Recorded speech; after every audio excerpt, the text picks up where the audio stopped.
Um,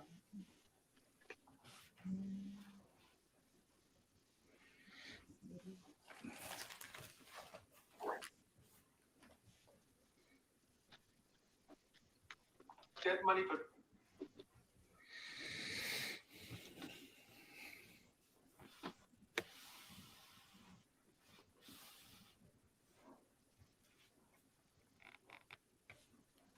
why she did.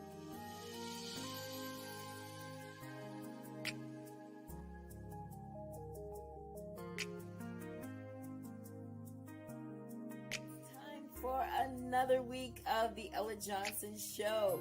Listen, you know I come to you on Wednesdays and Thursday nights, and sometimes I like to come to you in series. You know, one show one night and finish it off the next night. But we're going to do that this week. There's so many of you out there would do anything to keep her happy, anything to keep him happy. But what does it feel like when you find out that they were using you? How does it feel when you find out that they really didn't love you like you thought? Well, we're going to talk about all of that this week on the Ella Johnson Show. You don't want to miss this broadcast because no matter where you are in life, married, single, divorced, widowed, whatever the case may be, at some point you too have been under the influence of love. And you've done some things that you might not be proud of. Well, come on and join us. Join in the conversation. If you'd like to be a part of the broadcast, it's not too late.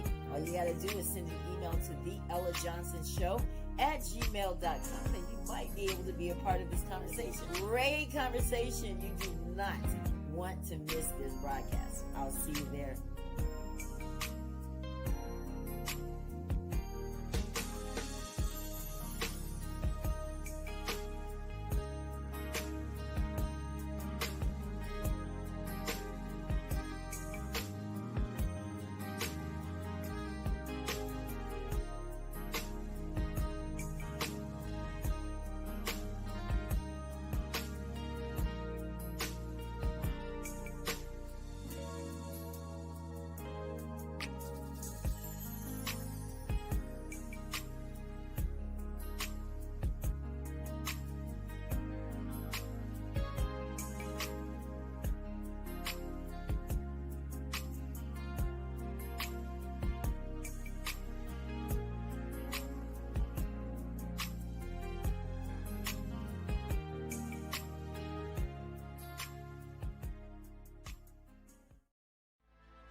Hello, everyone.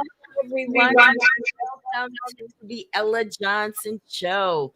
Yes, we are in the mood tonight. Listen, John and Charity had the Christmas decorations. This is the Christmas season. Tis the season to be jolly.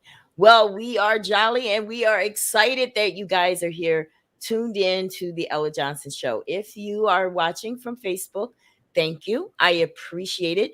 But do me a favor in the comments, just type some of your friends' names so that they can join in as well. Just share the broadcast for us. I appreciate that. You guys are wonderful at it. So keep it going. So if you're watching from YouTube, I appreciate you as always. Just do me a small, tiny favor. Just subscribe to the channel while you're there. Yeah, just subscribe. But I want you guys to be a part of the broadcast tonight. We have an exciting show planned for you. We're still talking about relationship. And like I said, anything goes. That means we talk about anything tonight. And you know how it gets on this show. but we want you to be a part of it. So if you have questions that you want answered, because I do have some questions that we're going to answer tonight for you, that some of you guys wrote into my inbox that you would like answered. And so I'm not going to call any names. We're just going to shoot them to the panel and answer those questions. But are you guys excited? My guests, are you guys excited? Yeah. Yeah, we are. And listen, I am excited because Charity, she's got a bigger smile on her face tonight. Might have something to do with who's sitting next to her. Just saying, right? She's like, well, Ella, and they're getting ready to enjoy their vacation in Orlando. So I'm so excited for you guys. Listen, my friends, I want to welcome all of you and thank you all so much for being my guest tonight. This has been 2 nights. And Lorraine finally got her some sleep last night. She's like, oh, 2 hours? Okay. 2.5. But listen, the conversation was good. We had to go there. But we're going to have a great show. I want you to meet John and Charity Gully. They are from Montgomery, Alabama. Now, I wanted John to tell me, so tell me something about you. He said, I'm just a country boy. Well, we get along because I'm a country girl. He's from Repton, Alabama, but they live in Montgomery, and she's from Tuskegee, right? Is it Tuskegee or Tuscaloosa? Tuskegee. Yeah. Right. But they live in Montgomery now, and John is an executive at the Hyundai plant over there. Welcome to the Ella Johnson Show, guys. Hello, how you doing? Wonderful. Thank you guys for giving us the ambiance that you gave us tonight with the stockings in the background there. That's, I'm sure, for the 3 kids they have.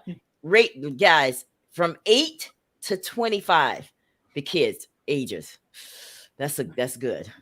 You almost, you have 8, 17, and then 25? Is that what the ages are? Yeah, 25, 17. Wow. Yep. Oh, wow. Well, you got a while, to be completely in the house by yourself. But anyway, welcome to the Ella Johnson Show. Then we have Lorraine. She is returning. Lorraine is my girl. I love her. Lorraine and I met on Facebook. She's in the chat group for Love and Marriage Huntsville. We're going to talk a little bit about that tonight because I know you guys are into the love and marriage thing. So we're going to talk about it because she knows it like the back of her hand. But that's where she and I met because she answered a question in the chat group. And I was like, I like that. I like how she put that down. So we've been friends ever since. But she is a community counselor out of Virginia. Yes, she's out of Hampton Roads, Virginia. She has a women's platform on Facebook titled Girlfriend's Table.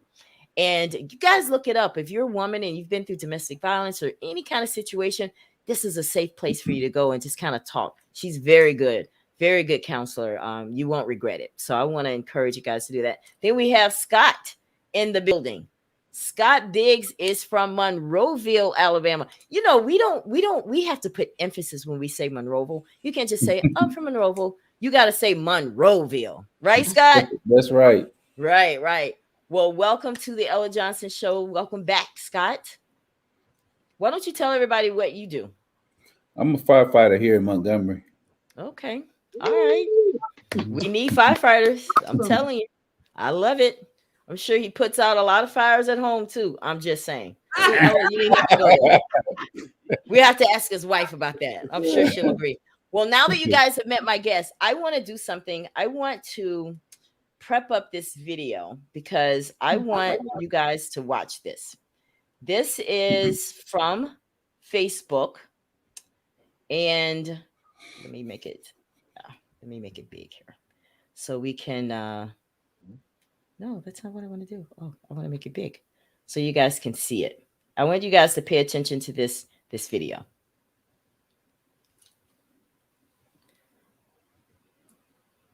Can't hear it. Oh, you can't hear it? Oh no. Are we having technical difficulties? Because I was giving him the opportunities. Can you hear to it now? get it together because he's very good at making you let me think start it over that things are together. The reason I have a hard time even now. All right, so let's start it over. When you two were going through this infidelity, did you stay with Martell all those years because you did not want this other woman to win? No, I'm not in no competition with anybody. But when I found out in 2017, I wasn't just finna run away from my marriage. because I understand that he's a person with imperfections. Mm-hmm.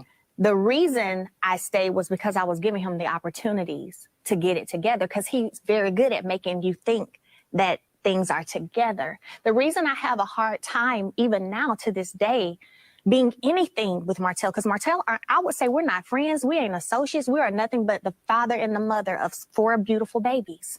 The thing is, you saw the packages and you saw the love that you two had. I did see hope in the relationship. I did see hope that you two would work things out.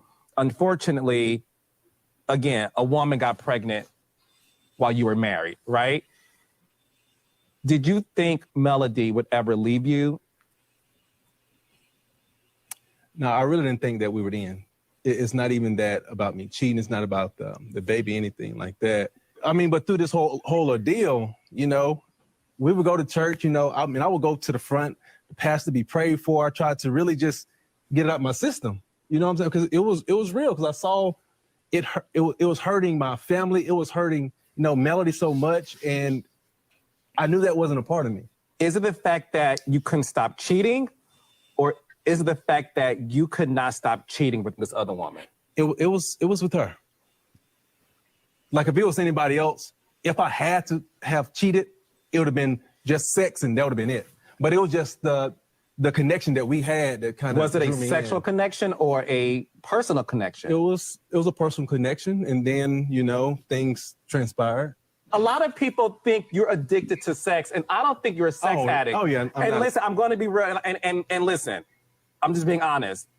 When I learned that you left the house during the pandemic to continue to see her, that to me displayed that there is something drawing you back to this woman. Yeah. So when people call her coleslaw side chick, I think she's the whole damn restaurant. Yeah. I think you visit her during opening hours, after hours. She's the dessert. She's the entree. I think she's everything to you. And I think you tried to diminish her by calling her a peasant because you did not want to accept the reality that you love this woman. So my question seriously is, if you would have met her before Melody, do you think you and this woman would be married? Do, do, do, do. That's that hurt. Mm-hmm. Take it too long. Silence is death.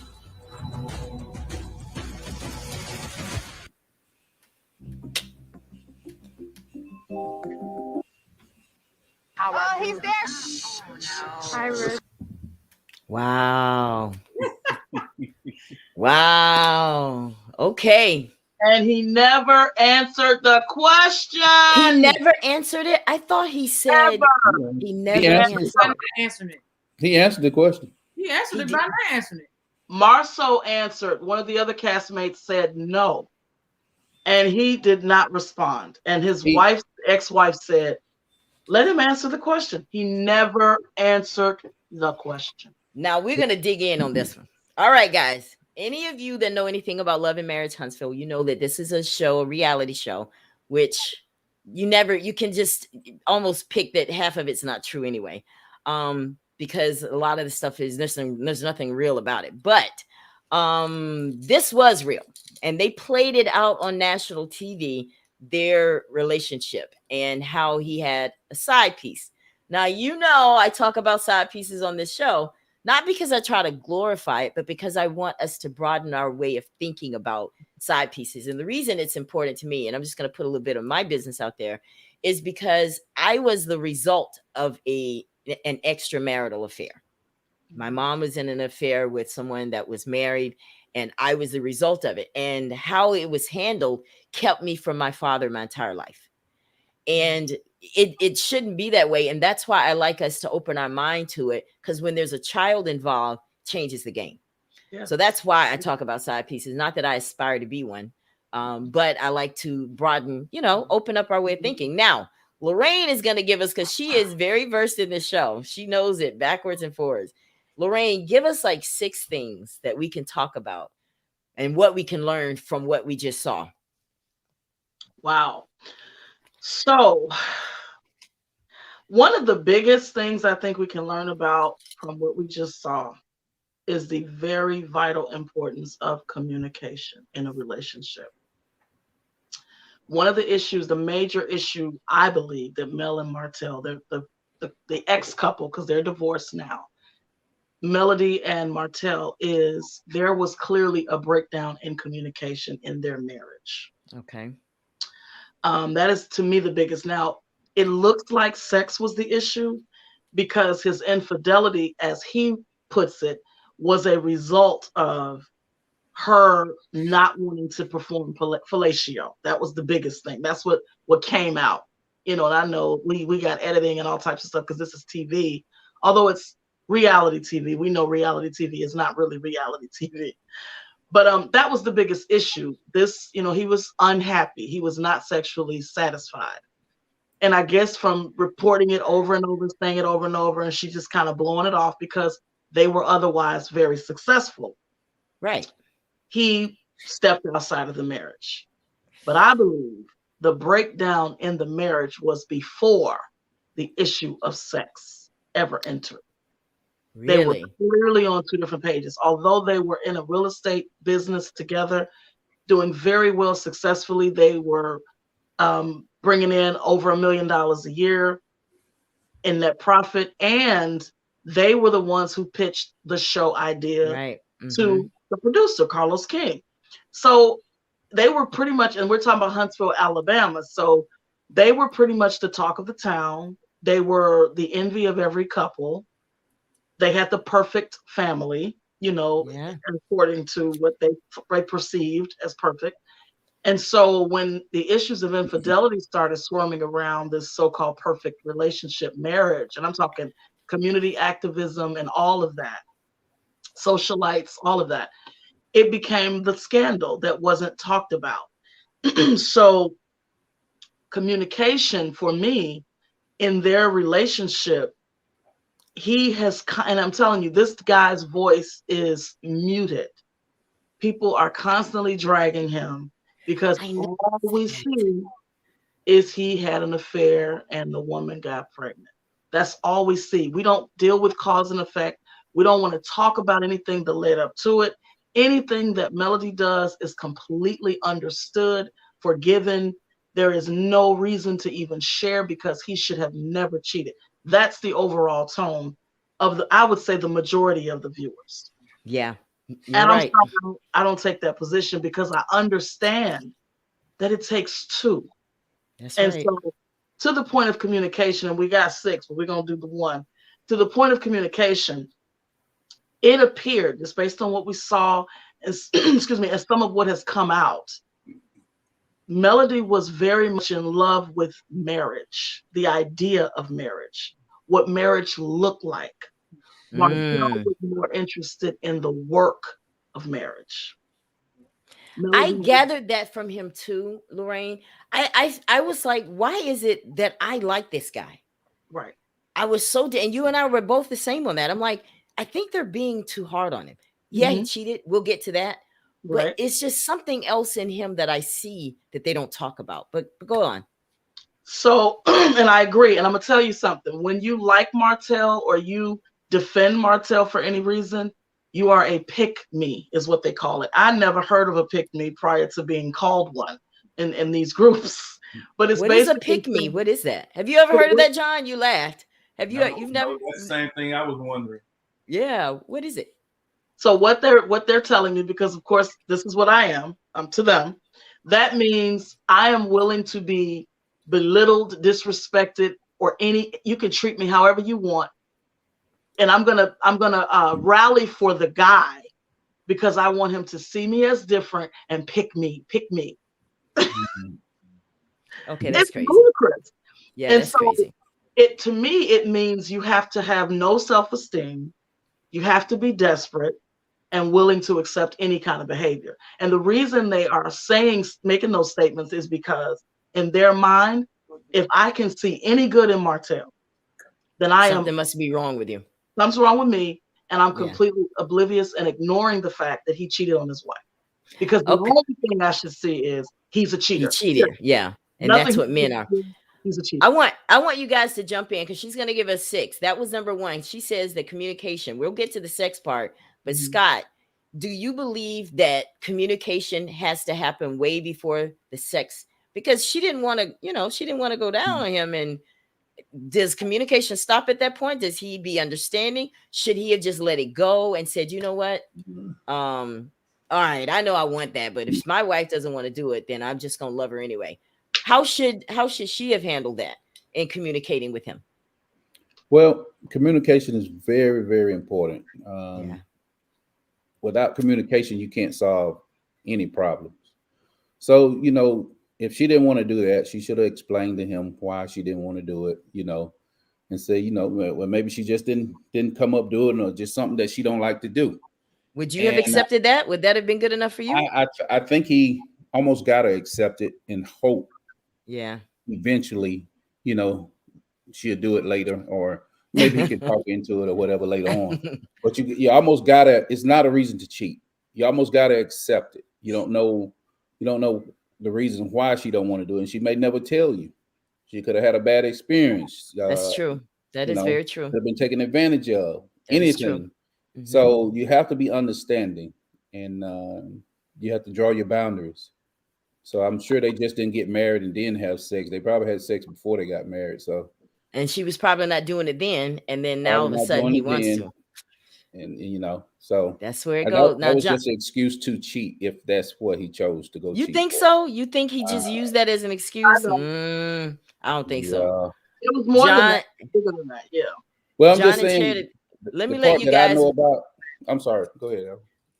No, John and Charity, I want you guys to weigh in on this. How the communication part, Lorraine says, okay, this is number 1, communication. It had to be a lack of communication going on there way before this sex thing came up. What do you guys think? Well, even with the communication part, that's still something that he should have known before they got married. Ding, ding, ding, ding. I'm so glad he said that. Yes. Right. If that was going to be a big deal to him, then he shouldn't have married her. And as far as I think Scott touched on a point to where maybe she'll do it in the future. Well, when it comes to sex, you have to be comfortable with doing those type of things. And if she doesn't want to do it, it's not going to be right. You have to want to do something like that in order for it to be right. Just her doing it just to please him, that means she won't be into it and he's not going to enjoy it. True. You agree? Well, let me push back just a little bit. I agree 100%. Okay, go ahead, Scott. Now, I get what John say when he say that, like if somebody's not used to doing it, she won't be into it or whatever.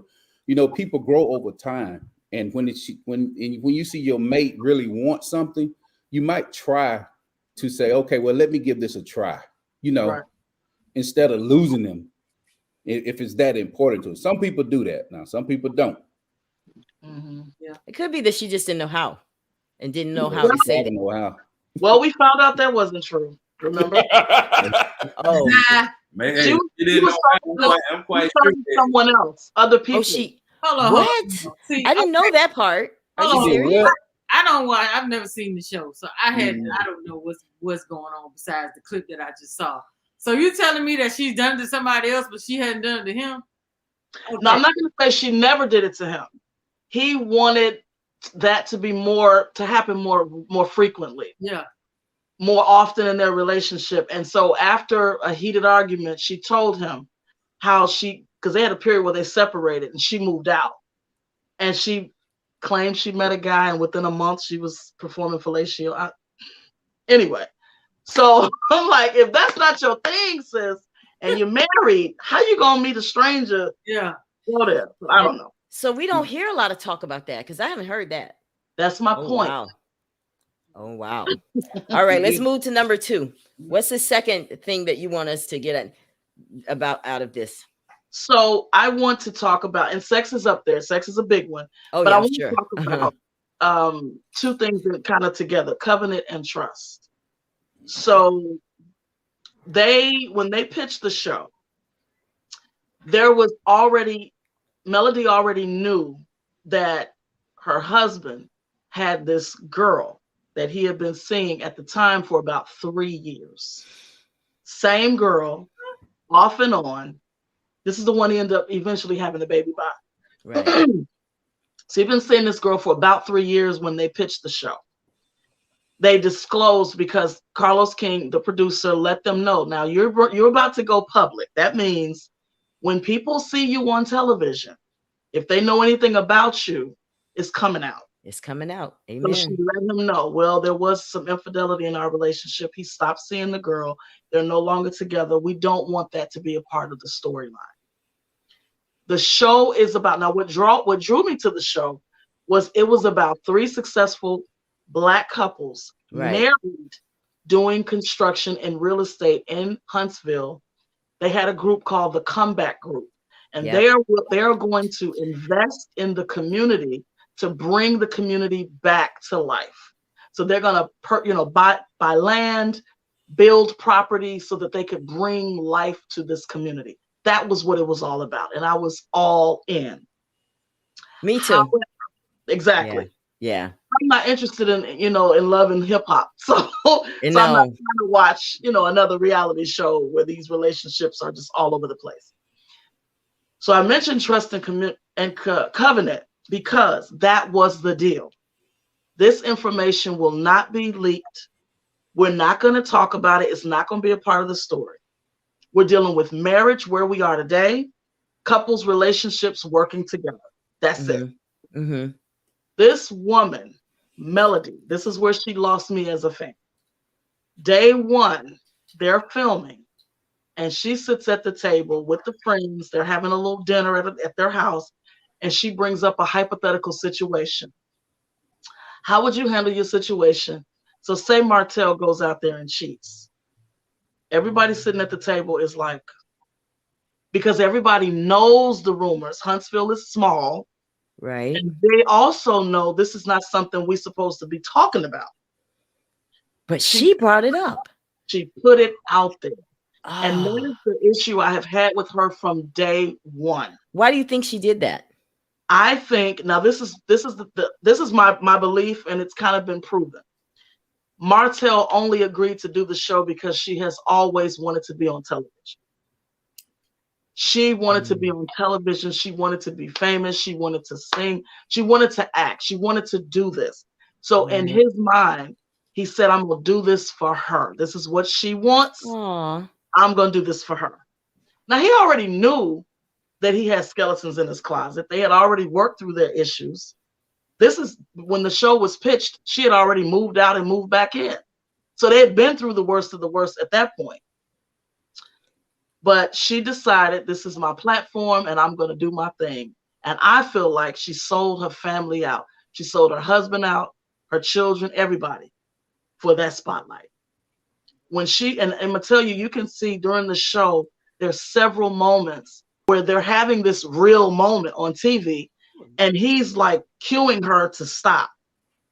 It's like, we're talking, but why are you saying that? Like he's trying to get her attention. Like, what are you doing? The cameras are rolling. But she doesn't stop. She continues. And one of the famous lines that he mentioned during one of their arguments where she was going too far, he said, you should not be bringing certain things you keep in our household. And she said, well, you should have kept your penis in our household. I remember that scene. I do remember that scene. What do you think about that, Charity, when you hear that? Well, you should have kept your penis in our household.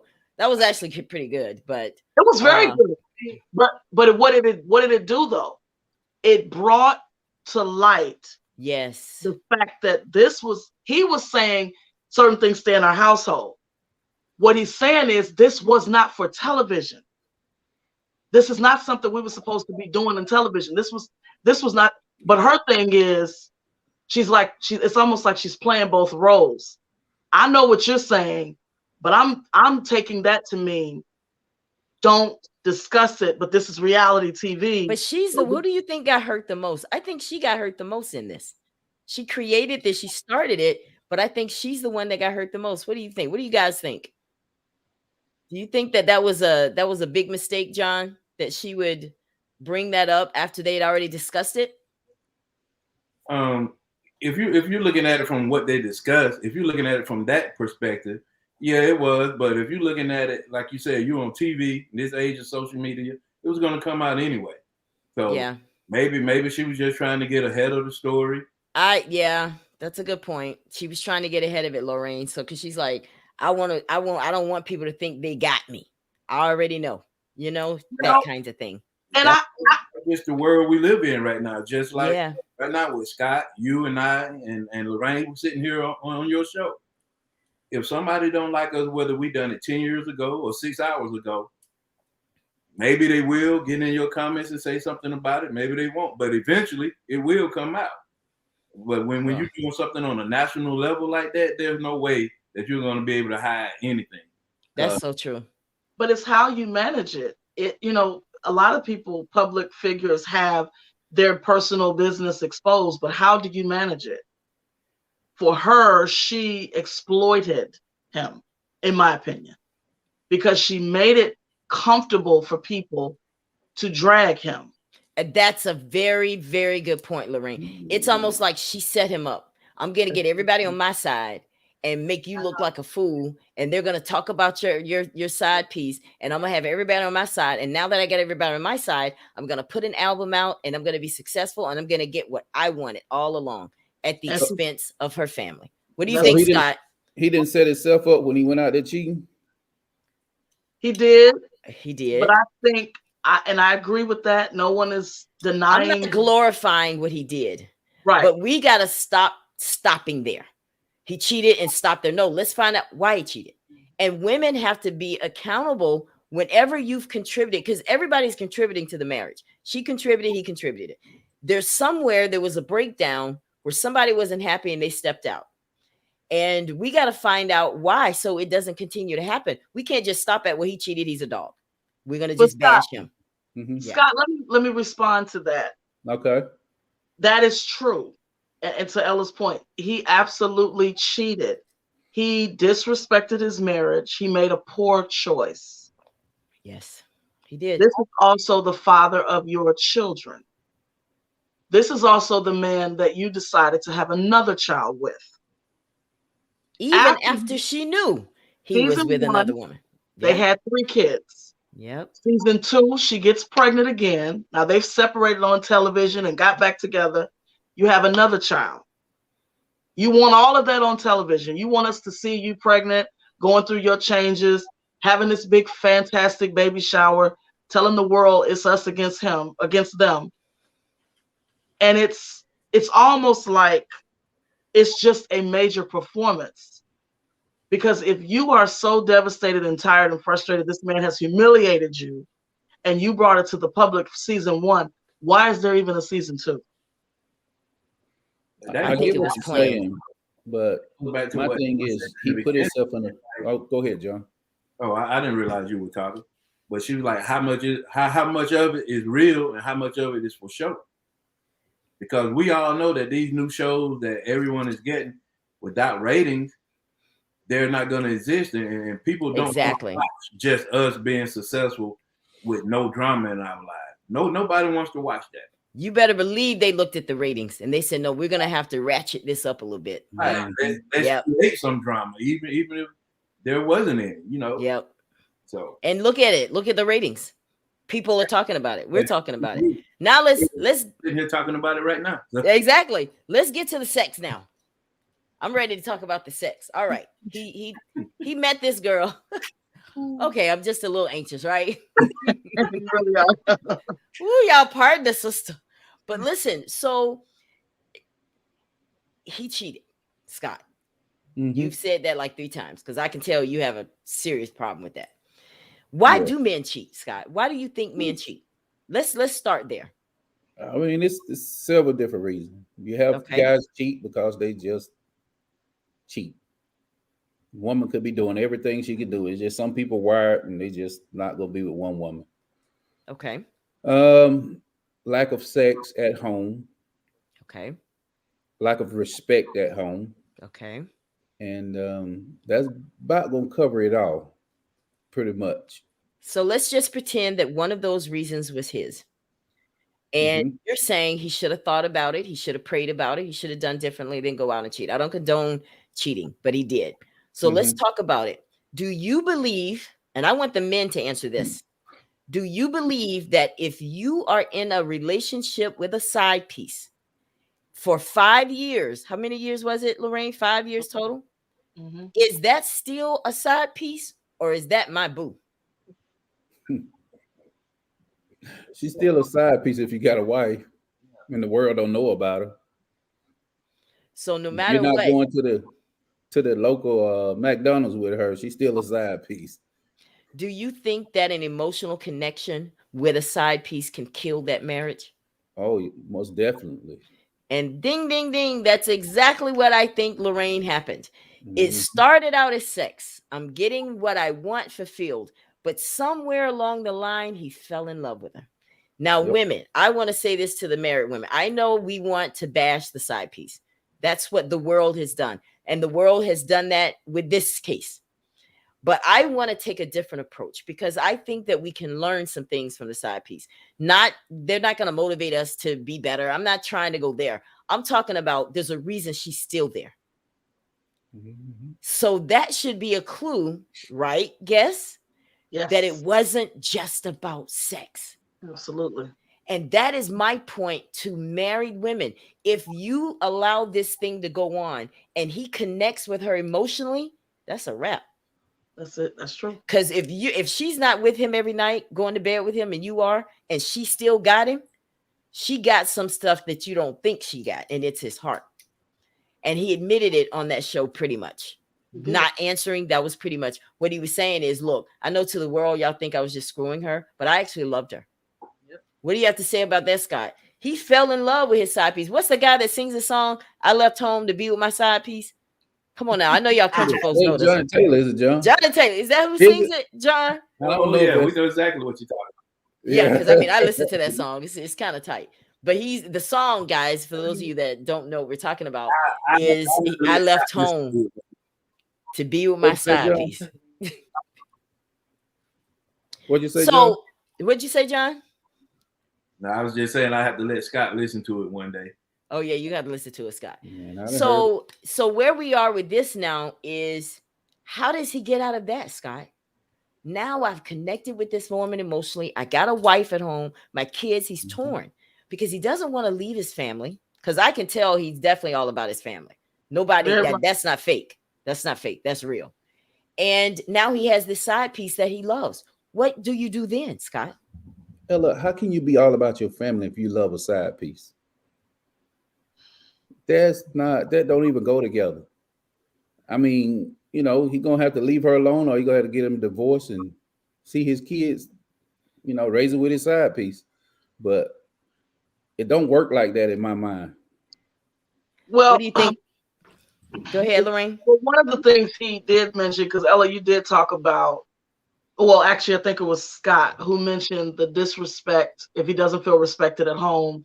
Right. And if now those are two things he said. He said the disrespect.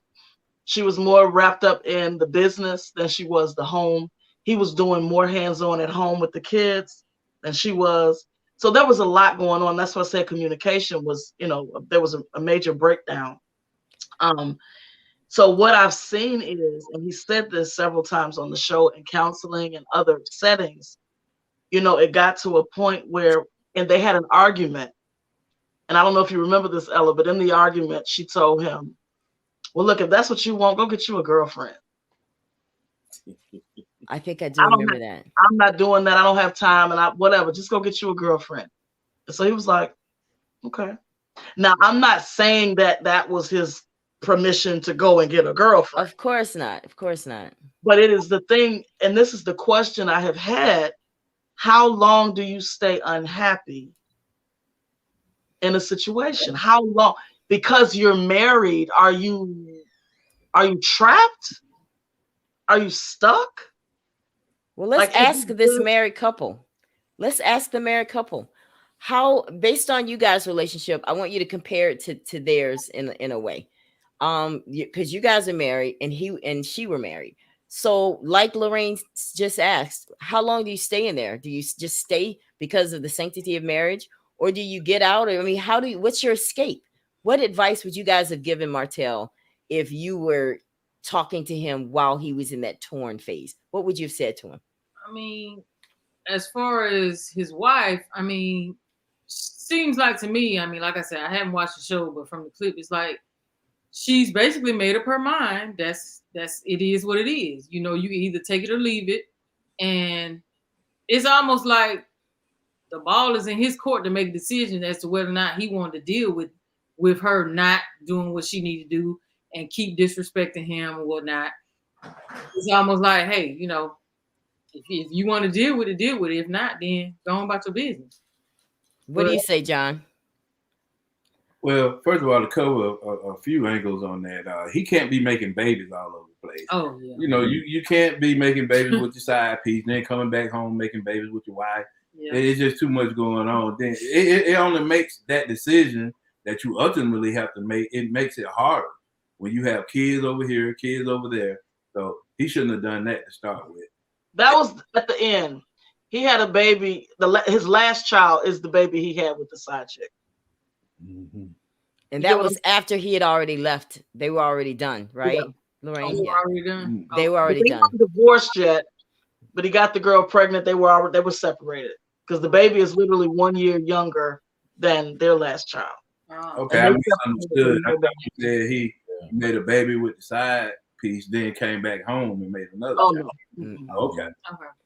But if he was cheating, I think when she got pregnant, that's when the wife said, "Okay, it's really over for real." But she claims it was sooner. But I think that's when she really said, "I'm done."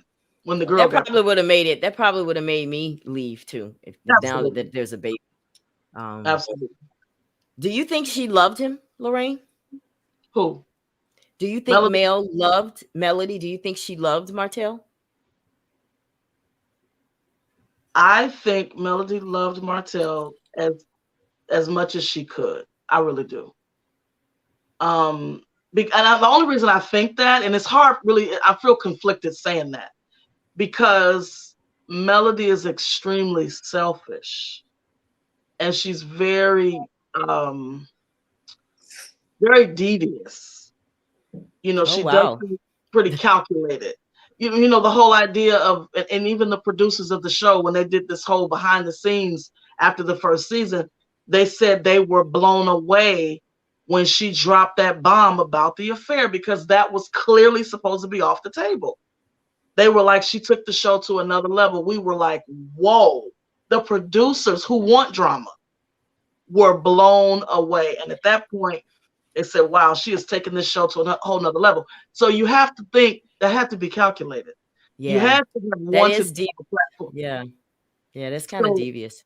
If you're that person, I really can't say that you're capable of really fully loving anybody, to be honest. So we all agree that cheating was wrong. We all agree with that, but we also agree that it was more than just sex. Mm-hmm. Yeah, it was. Scott, can you agree with me on that? It was more than just sex, right? I can agree with you on that, but I just think, I haven't watched the show, but I think Lorraine is hard on, what's the lady name? Melody. I think you're a little hard on her, because what put her in that mind frame? How was things before he started cheating? I mean, it might have been communication problem, but how you gonna cheat and think I ain't gonna cut up sometime when I feel like it didn't cross my mind? He probably dropped it because it came across her mind. You know, I'm just saying, he can't. When you do that, it could come up at any time. You know, when she's in her feelings is what. If the problem is, if he hadn't gave her the bomb, she had no bomb to drop. I get that. You're right, that's Scott. the problem with it. You're right. So you're saying that she went out and did what she did because of what he did. So then how does that make her better than him? Yeah, I'm not saying that's the reason why. And no, it don't make her better than him, but a scorned woman is hard to deal with. I hear you, but Scott, I think one of the reasons I feel like I'm so hard on her is because she just puts me in the mind of the kind of person who throws rocks and hides their hand. And of course, this isn't relevant to cheating, but what we have also found in the show is a lot of the stuff that she accused him of doing, she did herself. Mm-hmm. But she's skillful. She knows how to. She seems to me, and they both were teachers before they got into real estate. She seems to me to be, you know, she speaks better. She has better English grammar. She knows how to formulate her words better. He's He's a smart guy. He's intelligent, but he's not as quick with his tongue. And so whenever he brings up anything to counter what she's saying, when she's slandering him, she gets extremely loud. She overtalks him. She becomes frustrated and she stages a dramatic exit. So he never really gets a chance to say what he wants to say. And that frustrates me. I don't think we've seen the real male yet. I don't think so. I think that when I was watching that video, I saw a scared woman. I didn't see a confident woman. Do you guys agree? Did you see that, Charity and John? When you're watching the video, what was your how did you feel about watching her? Did you see her facial expressions? She looked very hurt to me. Yeah, I feel like she's hurt, and she's probably at a point in her life to where she just doesn't know what to do with how she feels. She loves him, but the situation that he has put her and the family in, she's really struggling with that. How does a woman deal with it? Charity, what advice would you give Mel if she were on this show right now tonight, knowing the little that you do know about it, just knowing that what we've talked about, that she was cheated on, he got a baby, and the marriage ended? What would you say to her right now to help her move to the next step of her life, the next phase? Oh man. Well, she can't control his actions or anyone's actions. She can only control her own. So the best thing she can do is figure out a way to make peace with it. Because even though it's not her fault what he did and how he put the situation that he put his family in, it's on her to heal and move past it. He can't do that for her. That's something that she has to do and be able to find a way to heal. Now, because, she said something, very, when people are hurt like that, it's like, yeah. Now, she said something profound, Lorraine. I want to ask you. She said she didn't do anything to make him cheat. Is that always true? Do you think sometimes women can send a man out there to cheat? So the reason it's hard to say yes or no is because the man has to choose to do that. Right. And the same man that chooses to cheat chooses not to cheat. He may choose to just leave. He may choose to say, which I think would have been a wiser thing to do. I think so too. It would have been wiser to say, you're not hearing me. I'm not happy. I don't have to be miserable just because I'm married and we have children. I'm going to leave to get your attention, if anything, if nothing else. If I physically remove myself from the home and you see that I am that serious, maybe that'll get your attention. I think choosing to cheat is a character flaw. That's a character issue. So I don't think a woman can drive a man to make that choice. However, I do believe that if he is prone to seeking comfort outside of the home, if he's a cheater, he's going to do that. And I think you can do things in the relationship that foster a negative environment, or an environment where the man is or the woman is just not happy. Not to say that your happiness is, you don't depend on me for your happiness and vice versa, but we do have a responsibility to work together to create a peaceful environment, a warm environment. And I think if I'm not doing my part in the relationship, I do leave the door open for a lot of things. But cheating is solely a decision that a person makes. And that's just, to me, that's just reflective of character. And again, I don't mean that means that makes the cheater a bad person. The cheater made a bad choice. And there are consequences associated with that. And we've seen, he lost all the businesses and he's gone through quite a bit and he's being dragged for filth everywhere he goes, He does.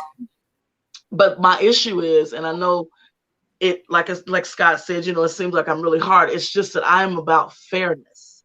And I just believe that if you are going to cry victim, you also need to be honest about your role in things. It's not fair to, especially when you're dealing with the man who, he fathered 4 children with you. So every time you sing your anthem, because she wrote 2 songs about him, one about him being a dog, she compared him to 5 different dogs. And Scott, she had her children, her 5-year-old at the time, singing the song.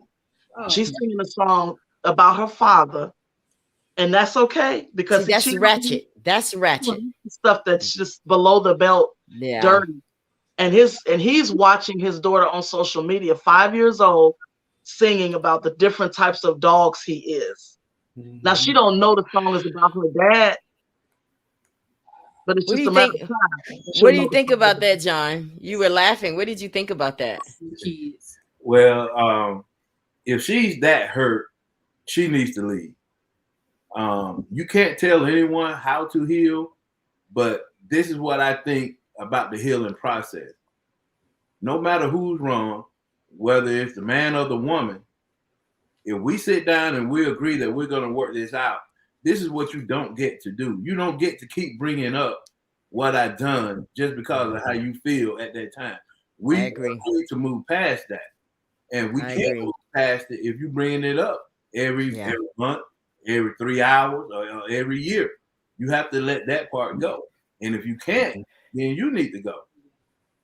All right, guys, we're going to move on to some more stuff. I have some more random. Thank you, Lorraine, for bringing that to us. I know I said 6, but I'm cutting it in, cutting it in half so we can move on. But I have a question for you guys, because there are women watching this broadcast. There are men watching this broadcast, and they may have met someone that they're a little interested in, but they're not quite sure if he's into her, and vice versa. Guy met a woman, he's not sure if she's quite into him. So because I have women and men on the broadcast, I want the guys to tell me, how does a woman know that you're into her? Because we don't want our women watching this broadcast to keep spending her time and wasting her time on a dude knowing it's going nowhere. What kinds of things do you guys do when it comes to women to let them know that you're into them?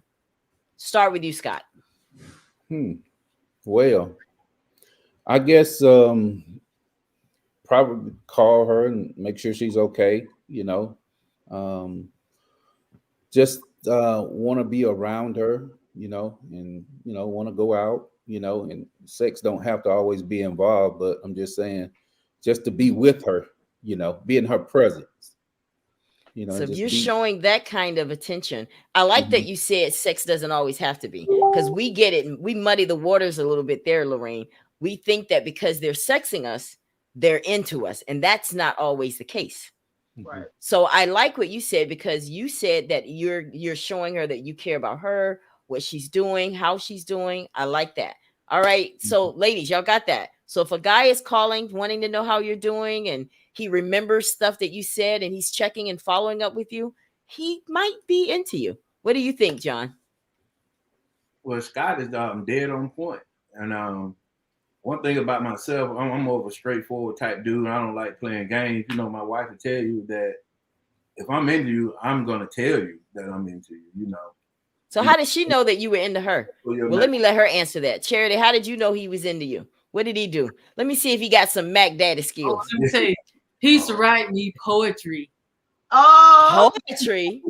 Country boy got poetry? Yeah, he had a whole little poetry book. What? Yeah. Oh. Right. He used to write me poetry. He used to sing his favorite song. Let me tell y'all, he likes to sing, but he can't sing. Oh. He doesn't care.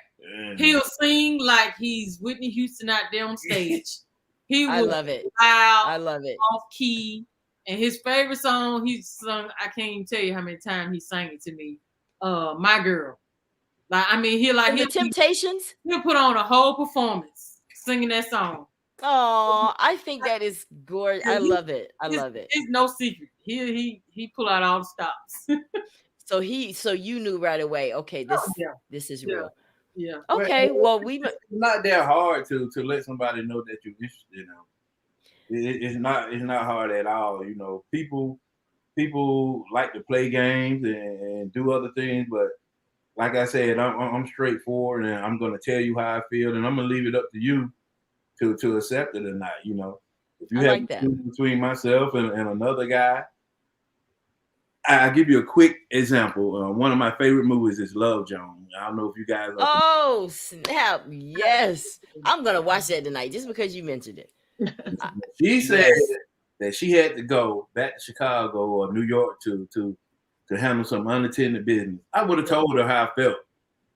I wouldn't have said we're just friends and go do whatever you got to do. We're just kicking it. Nah, scared. this is how I feel about you.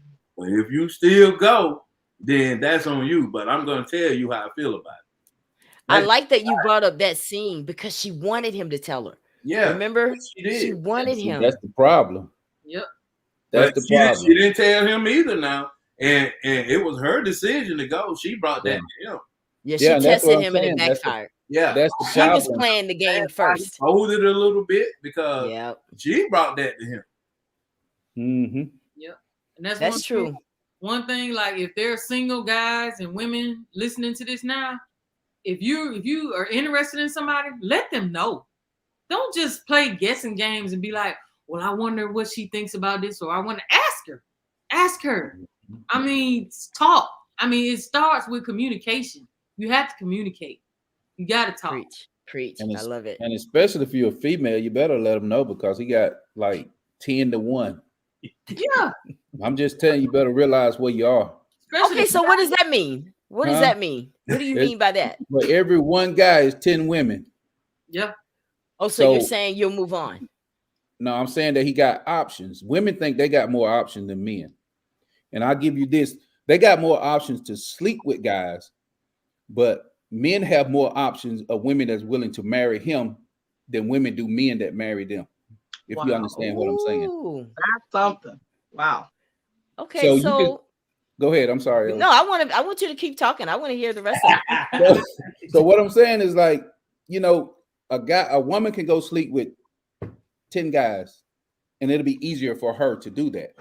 But she won't find 10 guys willing to marry her before I find 10 women willing to marry me. Wow. So the ratio, because the numbers are there. The numbers are there. Wow. There are more women in the world than men. And that's what women, when you play these games, they don't understand that if you got a guy interested in you, he want to marry you, he want to be there with you, don't play games because that could be your only chance. Fresh out of options, huh? Wow. It's not that, but I'm just saying they could have boyfriends and people to sleep with them, but at the end of it, do the research of how many men it is to women. Are you researching now, Lorraine? Research, Lorraine. Check him on that. Check him on that. Let's see. But I know the stats are true. There are lots, there are far more men who are interested in, who are available for marriage. I mean, women who are available for marriage than there are men. That's true. But I guess my question is, so it's okay for women to be forward now? We're supposed to tell guys, hey, I'm checking you out. No, I didn't know we were doing that. I thought we were still not playing letting hard them chase us a little bit. And I don't agree with playing hard to get at all. I do not at all. That's a dangerous game. It actually is. To a certain level, but some people are just out of hand with it. You know that old saying, playing hard to get, don't get got. Yeah, I don't agree with it. It's a game. It's a game. To me, that's a game. I just told you, I don't like playing games, though. Man. Yeah. All right, so let me flip the script. Women, how do we let men know that we're into them? And this is good because you just said, Lorraine, I didn't know that we were letting them know. Should we? How do we? And what happens if we don't? I think for me as a divorcee, I have found as I've gotten older, like once I hit the 40 threshold, I start realizing that I had a guy tell me a long time ago, nobody's coming to your door. You got to go outside, you have to be seen, people need to know. But I've just found that there are ways to flirt that are still subtle. You might smile a little more, if they speak, hey, hello, you kind of smile. For me, it's also being responsive. If a guy is talking to me and I'm somewhat interested, I'm going to be responsive, engaging. I'm not going to ever be I'm not a forward type person anyway, especially with men, but I'm more receptive and responsive. So it's not the hard to get. It's not the, he called me, I'm not going to answer the phone. I might look at those games. I hate that kind of stuff. That's so childish. So it's that type childish. Yeah. All right, Charity. How do we? I mean, I know you've gotten yours. You got. You All got right, but you got to teach us how to get got. Yeah, I mean, I totally agree with Lorraine. I mean, I agree with everything she said about that. And also, like, as far as myself, you know, even before marriage, I've just always been the type of person that's been. Now, I grew up, I was very shy growing up, but at some point I grew out of that and I became very outgoing and, you know, not afraid to talk about anything, you know, just, you know, I can converse with anyone. And, you know, a lot of guys like that. They like that. They like a woman that, you know, is, you know, will go ahead and join in a conversation they, you know, they wouldn't think you would join in, you know, and, you know, I've always gotten attention for that. Not on purpose, but that's just is what it is because I'm very open and I So talk. you're saying that being a little more, communicable with them makes them feel that you're into them. Yeah, and you don't have to be Yeah. flirting with. You don't have to be It flirting. don't have to be. Yeah, you don't have to be flirting with them. I mean, like Lorraine said, you know, being receptive and you know. So I mean, that's just me. See, for me, if I pick up a phone, and I do not pick up my phone and call people much, but if I pick up my phone and dial your number and physically say, hello, may I speak to blah, blah, blah? Is this, then she's into me because I am very busy and I don't have time. So when I make the time, or if I comment on something, or if I ask you about something that I know is important to you, these are the kind of ways also that you can know that a woman is into you. She's into what you're doing. She cares about what you're doing, right, I Scott? think y'all need to be more direct because Well, there's what you 10 want us to different. say? Drop it. No, I'm just saying if you like a guy, I think you That's can be direct. receptive and Okay, look at here. everything. This is how we're gonna do this, bro. Mhm. I want some. Drop it. Whoa! No, I'm not saying We're that. not gonna do But, that. but what I'm saying is Whoa! when you say it, I pick up the phone and I call you or I comment, you got 10 other women doing the same thing. And see, that's So the how I thing. know? I'm just That's why I saying, didn't know we were doing it. I just didn't know we were doing that. Well, I'm just I saying. thought we were told, you let the man pursue you. Those days are over. Now that I know, we got to step it up a little bit now. I'm Are sorry. going after their guy and getting them. I'm Like, not really? telling you to be overly aggressive, but if you like a guy and you know that he like you, you need to let him know. I agree. And see where it go. I agree, and I think Don't assume that he know because Ella, you called him and she must like me. Don't assume. You. I'm telling you. I'm gonna miss out doing that. Yeah. Scholar, you gonna miss out. You know you're beating the clock. You're running up against the clock now. I don't look at it that way with the age thing. And like I was saying before the show, I was telling Charity, I don't know if you were on it yet, Laura. No, you were on, and we were talking about the younger men. Now, ladies, let me ask you a question. How young is too young? 10 years, 5 years, 12 years, or does it matter? Does age matter? John, if you weren't married to this beautiful woman sitting next to you, would you be with an older woman or a much younger woman? Yeah, I mean, I like older women, and for younger, I probably wouldn't go. I'm 40, 49. Maybe late 30s. I wouldn't go much younger than that. Okay, what about you, Charity? I've always liked older guys. So really, yeah, if you about 3-4 years under me. No. What about you, Scott? I mean, you got to pretend you're not married. So could you see yourself with an older woman? Not too much older. Not too much. Not to my married, because I'm already 49, and So you're not trying to find. What's wrong with you? You made it clear that you're saying I'm not going to marry her. You'll be with her, but not marry her. Why couldn't you marry an older woman? I don't want them problems, Ella. What kind of problems? Because older women, from what I understand, are more mature, right, Lorraine? Well, at least the majority. I'm not saying that, but a lot of, I would say women that are older, a lot of times they're set in their ways. I mean, really, really set. So are men. Yeah, but that's different. Oh yeah, that's different. Okay. Different. I knew you were gonna say that. How is that different? You know, but you know what? It goes both ways because It does. John and I got married. John was 40 years old when we got married. He had never been married before. There's a lot of things he had to learn about being married. I mean, I had been married before, years before. So, you know, there are things I had gone through in marriage and there are a few things that I knew that he didn't. And there But were a he's lot older. of things he had to know. He was set in his ways. He was single. That's He was set in interesting. his ways. So it was a lot of things we bumped heads with, you know, at first. But, you know, it smoothed out over a little time. So Can you give us an idea? Just, I mean, not going too deep in it, but can you give us an idea of what kind of stuff you bumped head with because you're 43, he's 40, you're 43 now, 43. and he's 49 now. So there's a 6-year age difference here. So what kinds of things in 6 years that you had to teach him and he's older than you? Right. Well, I can answer that. I know one thing that was a real problem that I had. I'm not gonna say she had. See, I was single up until being 40, and I guess I had to learn not to give up so easily. That was one of her pet peeves for me, because if we had an argument, which everybody argues sometimes, I'll be ready to like, okay, forget it. Let's move on to the next one. And I had to learn that if you love someone and you want to build a relationship with them, that stick with it. You can't do that.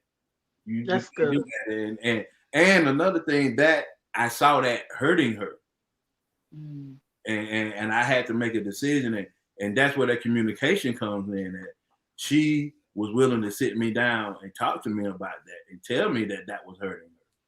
So, and I had to make the decision that I want to continue to be with her and love her. And the key thing is not hurt her anymore. And that's a conscious decision that I had to make. And we worked on that together. And she brought me out of that. Yeah, just talking about one specific thing. Because he, I guess, you know, in his life, you know, he's been with, you know, a few women and whatnot, had relationships and whatnot. It's like, you know, he was single. If he got in an argument with somebody or whatever, well, fine then. Oh, break up with him. So with. I'm like, you can't do that when you're married. It don't work like that. No, what are you talking about? We gotta talk about this. And it goes back to the Scott Beard rule. He told you, hey, it was 10. Hey, we had a choice. You know, it's 10 of y'all to. Well, you crazy. Wow. That ain't my rule. That's reality. That's reality. Okay, so let me go to another question. All right. Because I want to definitely make sure we get to some of the viewer questions. When it comes to a woman, what do men care the least about? We really want to know this, because women want to please you. We do. We want to please our guy. We want to make sure he stays around. We want to make sure he's happy. So we want to know which of these things do you care the least about? Number 1, sex.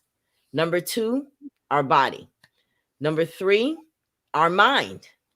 Number 4, whether we have kids or not already. And number 5, our career goals. Which one of those things do you care the least about, Scott? Let me say them again. Sex, body, mind, kids, career goals. When you say care the least about, what do you mean? Like, okay, let me put it this way. Which one of these do you care the most about? Let me change my question. Sex, her body, mind, kids, career goals. What do you care the most about with this woman that you're going to choose to be with for the rest of your life? What is that one thing about her that makes you decide this is the one? Sex. I hope nobody's getting married because of sex. Her body. I hope nobody's getting married because of her body. Her mind. Now, if she has kids, is that a deal breaker for you? And then career goals. What is the most important thing for you when you're looking for a woman? I would say her mind. You know, if her mind is straight, you know, a lot of other things would come along. But the kids is a close second. When I was younger. But now, you know, if you're 49 and if you're looking for somebody, you know, they're going to have kids probably, but, you know, or whatever. But when you was a young person, kids would be a close second. Because you don't want to. Meaning you didn't want a woman with kids? No, I wouldn't want a woman with a whole bunch of kids. What's a whole bunch of kids? Well, I Two? mean, a sink with two and more. Really? When you're young now, I'm speaking from a young perspective, 20 Okay. something, early 30s maybe. I had 4 kids when I married my husband. What Might be how why old I'm were you? divorced. Who How knows, old? Lorraine? How old That were you? might be why it didn't work out. Just saying. But he's saying, how old were you, Ella? 27 when I got married. Okay. Yeah, but I was 24 when I met him, and at 27 we got married. And you're talking what, like 18 years, and I finally filed for a divorce. You know? Were any So, kids his? huh? Were any of the kids his? Those 4, no, none of those kids were his when I married him. We had 2 more after we met. But when I met him, and the reason I think I settled, because I was starting to feel like no one's gonna want me. I have all these kids. It was bad enough when I had 2. Now I got 4, and I have to bring this to, because I'm gonna be honest with you, since we're being real on Ella Johnson's show, I kind of lied at first, when you're having those, because you don't think it's gonna turn into anything. So when you're talking to them up front, just a little phone call. So how many kids do you have? Just 2. But you don't think it's gonna go any further, Lorraine. But then when he says, well, I'd love to come and see you, you're like, uh-oh, I'm gonna have to explain those other 2. I had 2 kids. Okay, I'm gonna have to tell the truth now. I said, well, listen, okay, so I told you that I had 2 kids. I really have 4, and it didn't matter to him. It didn't matter. He says, that's fine. So when he came, met the kids, that was the reason I decided to marry him, because I saw how he interacted with my children. And I invited him over to my place, like when they're up, when you got to get their baths and they're running around and don't want to sit still and you're trying to feed them and food is everywhere. I invited him during that chaos. I wanted him to be during the chaotic moments, because I want to see how he can handle it. Is he going to just say, well, look, I'll call you later? Then he's not ready, because my kids aren't going anywhere. So I need to know that he can handle this. And he passed. But see, Scott is saying you wouldn't have done any of that, right? I'm not saying I wouldn't have done it, but I'm just saying it does make a difference. Make a difference. Okay, so John, I want you to answer that too. Out of those things, which one is a more of a deciding factor for you when it comes to marriage? Sex, body, mind, whether she has kids or not, and career goals. It'll be 2 things, like Scott said. The first thing probably would have been the kids. I mean, kids are a big thing with me. I wouldn't have wanted to deal with a woman who had 2, 3 kids already. My goal was like 1. That because you're bringing another person into your household, and then think about it from this aspect. If their fathers are involved with them, right, and not talking about you, but using your situation, now I got 4 different men, or 2 men, 1 extra man coming to my house, and you have to interact with that person, because I can't be in a marriage with you and help raising your kids and not interact with their father. That's true. So that is a good point. I like that explanation, because basically I kind of don't blame you for that, because the daddies are going to come around at some point, and you don't need that kind of drama. I agree. Right. You would rather be with a woman and these are y'all's kids. Right. Okay. All right. I'm going to go to the next question. What if I want to ask the women this one. What if your man tells you flat out his favorite girl is his mama? Do you accept him anyway, or do you try to change his mind? Start with you, Charity. I mean, that means you'll never be his favorite girl. His favorite girl is his mama. Even after you're married, his favorite girl is his mama. Well, that's kind of impossible, because if you have like the type of relationship he and I have, it's impossible. I mean, yeah, you can love your mother to the ends of the earth, but there's no way you can. I just don't feel like you can be complete if I'm not your number 1 girl.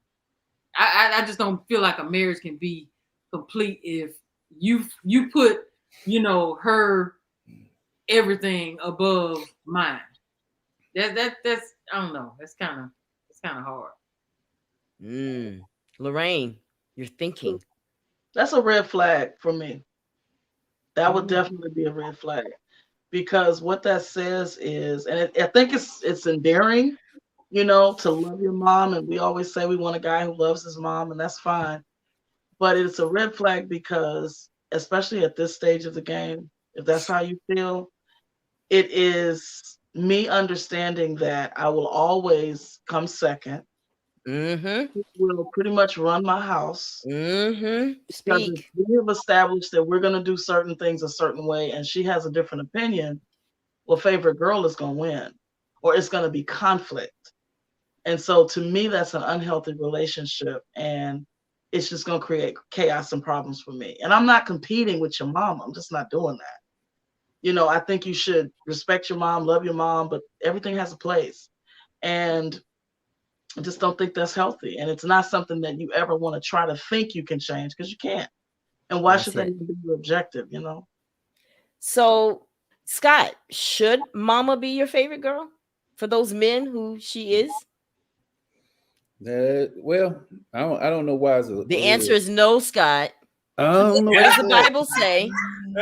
The Bible says that he cleaves. What is it? What's that scripture? Oh yeah. Cleaves, Yeah, leave and cleave. and become one. Uh-huh. So how you gonna be on your wife's titty and on your mama's titty too? Exactly. I ain't gonna be on her titty, but I believe in right and wrong. So Uh-huh. if Uh-huh. if my wife is wrong in this situation, I'm gonna tell her. If my mother is wrong, I'm gonna say, Mom, you're wrong. Okay, well, Right. I'm asking you, is it right for a man to let his mother be his favorite girl and he's married? Yes or no? I don't know if it's an answer to that question or Oh, not. yes, it is an answer. Oh, yes, there's an answer. I'm worried about why you're struggling. Your Right. wife is first. Yes, Period. yes. First, then what? That's Now what I'm he's trying gonna to act figure like out. he doesn't understand English. Let Okay, me I understand very clearly okay. what you're saying, but I'm just Explain it saying. to him, Lorraine. Give let it me to let him me a give you different a way. scenario. Okay, And talk. this speaks to the type of because see, I think what's at play here is a type of wife Hmm. and the husband in the relationship. So in my marriage, and I'm divorced, prior to, I mean, obviously while we were married, and I was in my 20s when we got married. I remember whenever we would travel together, go anywhere, we could go to the store if we went to visit his mother, and she wanted to go anywhere with us. Automatically, he never asked me, he never suggested. I would always get in the back seat and let her sit in the front. I did it all the Oh, time without thinking. And I'm going to tell you why. Because she's an older woman. Hmm. I have the flexibility, thank God.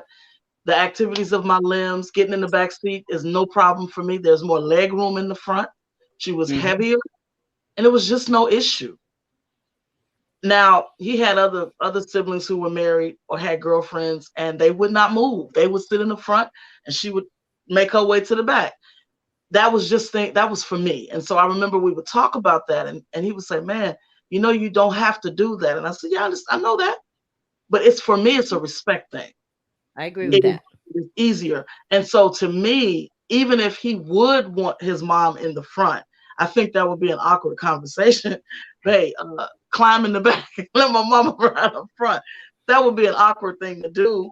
But I think the right type of wife, if that is your heart, that you would want your mom in the front, just that particular scenario is all I'm talking about. She would just automatically kind of feel compelled to, I'm not gonna watch this woman struggle to get in the back seat and struggle to get out. Let me just get on up and hop in the back and let her ride in the front. So that's just one. I like what you did there. I would have done that too. Yeah, Now I mean, there's a I different thing though when she comes in your house and tries to run things. And that's with that, I think, and I think even if she's not your favorite girl, mothers, especially when you're in your 20s, they don't think you know anything. And so of course they're gonna try to tell you how to do things. And I just think it's all in how you respond. If you take everything personal and you have this attitude and you won't let her know this is my house, I just think that's foolish. But there is a time where you have to maybe communicate with your husband what makes you comfortable, what makes you uncomfortable, and then have him help have that conversation with her. But the issue is when it's favorite girl and whatever she says, you're trying to convince your wife that she needs to see it that way. So then in essence, it's your mom and you running the house and she's just kind of there. Well, see, Yeah, I don't have That's that problem. I don't have that problem. Like I said, I just take it situation by situation. But Lorraine, I wouldn't have let you. I wouldn't have watched you watch my mom struggle to get in the front seat or the back. And if you didn't want to do it, I'll tell you to drive, and I'll sit in the back because it's a respect thing. Yes, it is. You cannot. I mean, you cannot have your wife disrespecting your mom, and you can't have your mom disrespecting your wife. that's right. And my mom is always going to be one of my favorite girls. Uh-huh. And I ain't letting nobody take that away from me. Uh-huh. But I'm gonna do Okay. what's right by both of them. But let me ask you something real quick, Scott. But he So are you didn't answer my question, but go ahead. right, so let me ask you this. Would you have not wanted your wife to get in the back seat? Yeah, I would have wanted her to get in the back seat. She didn't want to drive. My mom But is I'm old. saying- Why should she be cramped up in the back? I And you got agree that she a should have got in young the front. woman I that agree could with sit that. in the back. Right. If she don't want to drive, you know, she needs to sit in the back. It's just respect. Right. And I would do the same for her family. Anything I would do for my family, I would do for her Did for family. your right. I agree with that. Yeah, I got a favorite chair in my house. Don't too many people sit in that chair. But if my wife, mom come, she could sit in it. That's that respect thing. I'm with You you know, on that. my mom comes, she could sit in it. And I got a brother that got problems seeing, and he could sit in it. But nobody else can sit in my chair when I'm watching football. I like this right here what Willie said. He said, leave and cleave. I love my mom simply because I'm a mama's boy. However, she was the first to point me straight back to my wife. Oh, that's nice. So that means being a mama's boy, he ran to his mama. She said, boy, you better go home to your wife. Okay. All right. Felicia says, love mother, respect mother, but you must draw a line between your mother and mother-in-law. Leave your mother and cleave to your wife. Oh. Right. What if your wife wrong? What if your wife is wrong? Mm-hmm. Okay, now that opens up she wants you to cleave to her. It's situation by situation. That's what I believe. Okay, I think that okay. Now you just open up another can of worms because Lorraine, what Scott is saying is I'll cleave to my wife as long as she's not doing anything wrong that I disagree with. She'll be number one if she's doing the right thing. So you leave room for your mama to be ahead of your wife based on your answer. If they're at odds against each other in a situation and your wife is wrong, you choose your mama. I'm gonna say, hey, mom is right. Oh no. And oh yeah. Should he Lorraine, should he do that in front of his wife and mom, picking mom? Because now I'm going home and I'm like, you know what? So you remember, won't you go to your mama? You want to suck on a titty? Go get your mama titty. You ain't getting this one. You got to be grown. If you're wrong, you're wrong. Right. But there's a way that you deliver. There's a way you deliver that message to your wife, right? I get it. But in front of your mom, now your mom thinking she's got a little power in that relationship, right? Mm-hmm. No. Okay, John, help me out here. You're a man. You have a mom. Charity has a mom. I mean, is he right when he's saying that if the wife is wrong, I'm gonna side with my mother?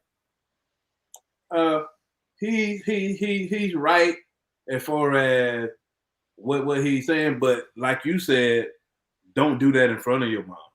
Right. I'm not gonna do that in front of my mom. I'm not gonna let my mom cause me to lose my wife. I tell you that. No way is that gonna happen. Preach. And that's true. And like Scott, and I like the way Lorraine put it. Lorraine pretty much summed it up on how it should be. You would hope in life that you can find a wife that allows you to still love your mother, and your mother that allows you to love your wife. But to answer your question, I go back to my mom is not going to cause me to lose my wife. Okay, I like that. I'm not going to allow my mom to make me lose my wife. So I'm going to take care of my household because this is the woman I sleep with. And I don't want her going to bed angry. All right. Guys, listen, Tommy just joined the show with us out of Dallas, Texas. He is here to come in and you know, I told him you got to come tonight, man, because we're going to be talking about relationships, real talk, the whole nine. Welcome, Tommy. You made it. Thank you. How's everything in Dallas? Oh man, it's hot. It's hot out here, man. It's still 70, 80 degrees. I'm loving it. Really? Yeah. Well, it was like that here, but it's kind of gotten chilly now. It's the triple D. We keep it hot over here. Okay, well, since you joined in, let me ask you a question. Now, you're not married, Tommy. No. Are you happily not married, happily single? Like, I'm happily single. Are you happily single? Getting divorced was probably the best thing I ever did. I mean, I ain't gonna even lie. I wanted to be married and everything. Wanted to have that family environment. That's something I always wanted to do, as a young man. Even when I was getting ready to go to college, I was wanting to leave my mom's house and be a man. And I thought that when I went to college and I could be a man, I could learn to be a good man for my wife. So I left Dallas at 17 years old, first time leaving the state, leaving the city, to go over there to not only get my education, but to figure out how to get from under her overbearing shadow. Because my mom was very overprotective. She was very verbally abusive, very controlling. Had been through a lot of things, a fighter, she held grudges, all sorts of things. So I was just trying to get away from her. I respected her and everything, but she kind of drove me crazy. So it's like I was making the A's, perfect attendance, being accepted in the 10 universities. I was trying to get out of state, all the universities were out of state. I even applied in the Bahamas to get away from her. I mean, you were really trying to get away. Oh yeah. She said, you can't go to Tennessee State. I said, well, check this out. FAMU is right down the other way, so I'm about to go over there. Next thing you know, 17 years old, I was out of here. I was in Tallahassee. I was gone because it was like, I heard what everybody was saying about as far as, you trying to appease the mom and all this stuff. But to tell you the truth, I'm old school too. I'm 40 years old, but I grew up in the church over here. And I believe, my grandmother and all the pastors, everyone taught us when you're getting married, when you have a wife or when you have a husband, you leave that family stuff and you cleave to who you with. You can't have your mom up here making decisions in your house, because that's going to ruin your marriage. That's not going to ruin your marriage. It's going to ruin you. So I feel like, with the instance of her letting her sit in the front seat, that's fine. That's fine and dandy. That's respect. I can appreciate that. But if you have a household and you and your wife have made a decision, don't let nobody come in there and intervene. Because to tell you the truth, when I got married and I went up to Seattle, Washington, that's what ruined my marriage. When the whole family, when the church, when all them got involved, my marriage was over. Wow. Because they were in there trying to make decisions and tell us what to do and tell me I can't come here, I can't do this, I'm not a Christian, this, that, and the other. That ruined everything. We start arguing. And when we start arguing, that's when abuse came. That's when infidelity came. That's when all that happened. When you got too many people in there trying to cook in your kitchen, it's going to cause an issue. Yeah, guys, Tommy, I didn't give you guys the backstory on him. He is a survivor domestic abuse. He was in a domestic violence marriage, and he was brave and came onto my show and told his story about how his wife abused him. So there are men out here that get abused. It's not just women. So yeah. So I want you guys to look at this message here. Curtis says a wife doesn't allow you to love your mother. So what is that all about? How can a wife keep you from loving your mother? Do you agree with that, Scott? That a wife doesn't allow you to love your mother? Do you agree with that? No? She can't allow you. You should love your mother. Period. She can't allow you to love your mother. Okay. I'm going to move on to this. All right. I want you guys to finish this sentence. because I want you to know, I want to talk about when do you know it's over? Because you asked that question earlier, Lorraine. You said, well, how long do you stay? How long do we stay in there and be unhappy? Because people are compromising their happiness just to stay married. And I think it has a lot more to do with people that are watching. And we got to get out of that. Because I know that's kind of what I did. I was distinct because I wanted everybody to think I had the perfect marriage, but I was suffering in silence. So when do you know it's over? I want you to complete this sentence. When you blank, that's when this relationship will end. When you blank, that's when this relationship will end. John? Stop trying.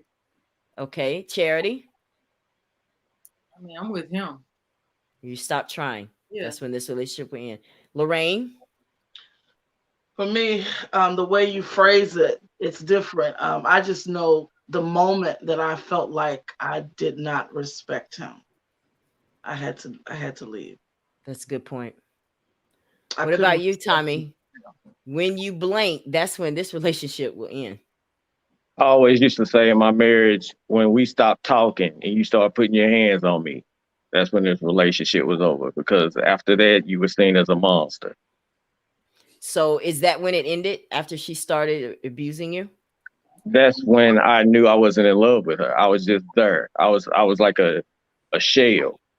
I was just doing whatever I wanted to do and trying to pretend to be happy and hide and all the other stuff, so it was pretty much over for me. I wasn't interested in her sexually or no other kind of way. Did you ever cheat when you weren't interested in her? You did? Yeah. Why? The ones that I came across, to tell you the truth, they made me feel like a man. They made me feel special. They made me feel like I wasn't inadequate, like I wasn't emasculated, like I was respected. Just made me feel like I was a man. And that's not something I was feeling like I was getting in the house. Once you done, like I said, you done put your hands on me, we can't talk about things. And now I feel like, you disrespecting me verbally and physically. And the emasculation is horrible. The tongue of a woman is horrible when it breaks you down. A man can say some nasty stuff to a woman all day, but a woman's tongue, oh, that's like 1,000 lashes. That it's nothing compared to that. What kinds of things did she say to you that broke you down? Well, I mean, pretty much the curse words, calling you, bees and hoes and stuff, calling you out your name, telling you you're not a good father, you're not a good man. I mean, even just the stuff that, comes from the family and the church family, people tell you you're not a Christian and you got bad character and you're not a good dad. And, it's just stuff like that. You're not taking care of business. It's just like, and then you like, oh, you must be chill. Go out here and hang with somebody else. Get from under me. I'm not used to having a man around me. Go do something else. Go play with the dudes at work. Just trying That's to get what she rid would of. tell you? That's what she would tell you? Yeah, Wow. these guys want me to come out and smoke weed and play video games. Lady, I'm 20 years old. I don't smoke weed. I've never smoked weed. I've never done any drugs. I don't like alcohol. I don't like coffee. I don't like cigarettes. I don't like any of that stuff. I like women, though. I always have loved women. My parents would tell you I'm not if they trying to laugh. No, for real. I'm gonna be real. My parents would tell you I always had a girlfriend. I had a girlfriend from kindergarten to I'm 40 now. I always had some woman because I was 4 years old. I ain't believe in cooties. There was no such thing to me. That girl, hey, she cute. I'm about to holler at her. My dad said, "What you know about love?" I'm 4 years old, but she told me to step on her foot and show her how much I love her. So I stepped on her foot. That's what she told me. I'm in class stepping on her foot. You both have your head down at the table. I'm stepping on her foot to show her I love her. Because that's what she told me to do. So, but do you condone, but you don't, do you, well, I'm not going to assume, do you condone a man cheating if he's not getting like what you didn't get at home? I don't condone it at all. That's the thing about I never did it before I went up there. Before I got married, that wasn't something I was into doing. I always just wanted to be a one woman man like that Dave Hollister song and just focus on her. You know what I'm saying? And I always just wanted to make them happy, put them on a Right. pedestal. I just had this idea of women that, I had always had since I was a kid, and Right. I wanted to, I thought I could rescue 'em. I thought I could save them. But, that's not something I could do. I think I saw that through my mom. I saw the hurt and the abuse she had been through and the abuse she was putting out. And I felt like I could save somebody else that was going through something similar that she had been through. And that's what I feel like I went out there and did. Every woman I encountered as a 17-year-old to college and everything, they had been abused, they had been through something. And I'm sitting here trying to save them, and it ended up hurting me more. So why not just leave instead of cheat? Because we were talking about that earlier about Love and Marriage Huntsville. You're familiar with that show?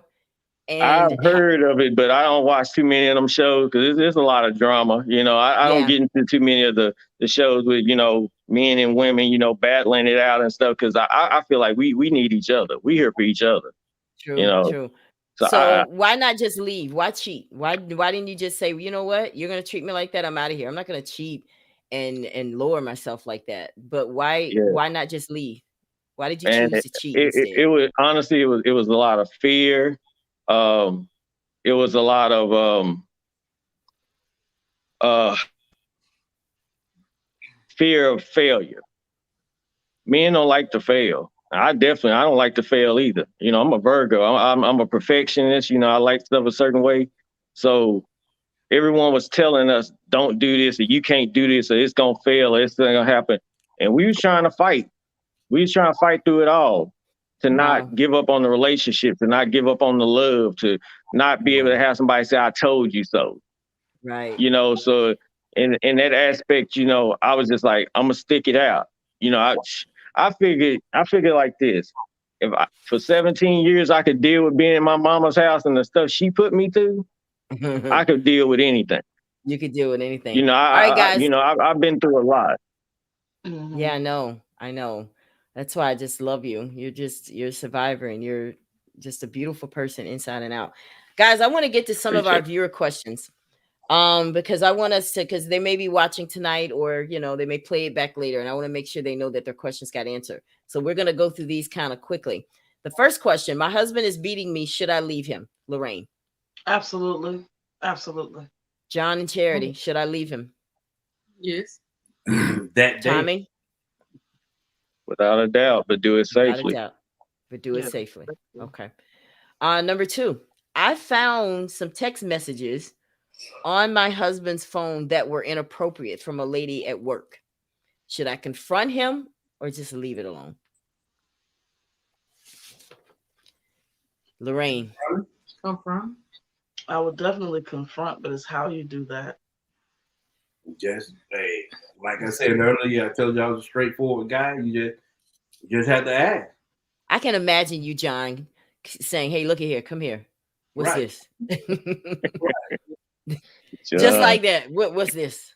If you don't, I mean, it may not stop even if you confront him, but if you don't confront him, it definitely I definitely think you should confront, because all it's going to do is fester. And Right. whenever we don't deal with things and we allow it to fester in our heart, it doesn't usually end good. Tommy, Right. what do you think? Do you deal with it or let it go? no, I mean, I wouldn't call it confronting. I would definitely communicate about the situation, get to the root of it, figure out what's going on. Why is he allowing the text messages to come? Why is she sending the text messages? Well, I don't Like know. I'm Lorraine. not doing anything with her. She just sent it. Nah, that's women. If a man ever says that, he's lying. That's a Well, lie. that's what I'm saying. You have to, like you say, you have to get to with this whole stream that you're doing. We have to get to the root of why things are the way they are. Why That's a is good he point. doing that? So Next, that's why I say you have to communicate that and try to get an understanding of what's going on with him in your relationship. next question. I'm falling out of love with my husband and I don't know how to tell him. Lorraine, should she tell him? Should she hope that they'll do something and rekindle it without ever having to tell him? Or do you think she should just be upfront and say, listen, I'm not happy. It's not, I just, for some reason, I woke up and I just don't love you as much as I did. I don't know So what it is. How does she handle that? So in marriage, there are ebbs and flows. You have those moments where you feel in love and moments where you like, oh, he's still here. You know, oh man. I mean, that's just but so I think it really depends on the type of husband you have. Some men are open to that honest dialogue, raw, uncut. They can dish it and they can take it because they're not the same. Sometimes your most straightforward people cannot receive a straightforward message. So it just depends on who that man is. You have to know your man. I think that's critical in any relationship. If he is the type of man who can handle a straightforward conversation that stays there. In other words, if I tell you I'm falling out of love with you and we have a conversation about it and we have a plan for resolution, we're gonna, maybe get a therapist or try some new things, whatever. The conversation stops there. You don't wander in your mind, well, maybe she is this and that. That type of guy, you have to be careful how you communicate. If the guy can handle a straightforward conversation, I personally would seek therapy myself as an individual to talk to my therapist and ask, what are some of the ways I can do something to maybe spark my interest? Work on you so that if you do have to deliver the message outside of having a third party present, you kind of know how to do that. And that just, again, it just depends on the type of guy you have. So isn't it better for them to work on it together? I personally think it's better to tell him that I'm not, because I don't want to, because at this point I'm faking everything until I fall back in love with him. But it depends on the type of guy you have, because some guys, or women too, if you share something like that, they shut down. I just hear you don't love me, and I'm thinking in my mind, what am I gonna do? So you can't even get through once that statement is made. So the reason I mentioned therapy is because that person is skilled in language and they can help you communicate this without using the words. Because if they hear the words, they can automatically shut down. That's and true. And every time you walk out the door, he's thinking, well, she's not in love with me, so she's probably doing this. And it just spirals out of control when it doesn't have to. That's a good point. They may say, based on how this person is, you may just want to, maybe when they're watching the game, go downstairs and watch it with them. Or maybe you should do more things that arouse him sexually. Or maybe you should just talk to him. Maybe you're falling out of love because he doesn't seem to be showing interest, and he could be stressed. It could be simple, but it's knowing your man. And then if you don't have the skill set, acquiring those skills to have that conversation. But that's why communication. I know, communicate. It all goes back to the very first thing we talked about. Scott, I want you to answer that question. Let me give it to you again. I'm falling out of love with my husband and I don't know how to tell him. What should she do? How should she handle that? She should figure out why she's falling out of love with him and start there. How did she figure that out? I don't know. She the one falling out of love. Okay, you get an F in counseling. Well, I don't know. That's your problem. Figure it out. Just saying, well, that's why she's coming. Should she come to you? Would you? How would you feel if your woman came to you and said, "Babe, listen, I'm just not feeling you anymore, and I don't know what it is. I just woke up today and I'm looking at you and I'm just like, this is all a lie. I'm not in love with you." How would you feel? Well, I mean, it would hurt, but she. Do you think you should help her figure it out, or let it go, let it run its course, and then if it fails, it fails? How do you think? You got to take care of the situation. I would definitely want to work on the marriage. Now that could be he could be feeling the same way and say, okay, let's get a divorce. Wow, that's good. I'm just saying. I mean, I would definitely want to help. If I wanted to save the marriage, I definitely want to help her figure out and see what we can do. But I think that's a problem in her. If she's falling out of love with me, I ain't saying that she got the problem. It may be me, maybe something I'm doing, but she needs to find out why. Yeah. No, not necessarily. She the one falling out of love. I didn't go to her and say I was falling out of love with you, baby. She the one said she's falling out of love with me. But there's something you're maybe doing that's making her fall out of love with you. Maybe you're not paying her attention anymore.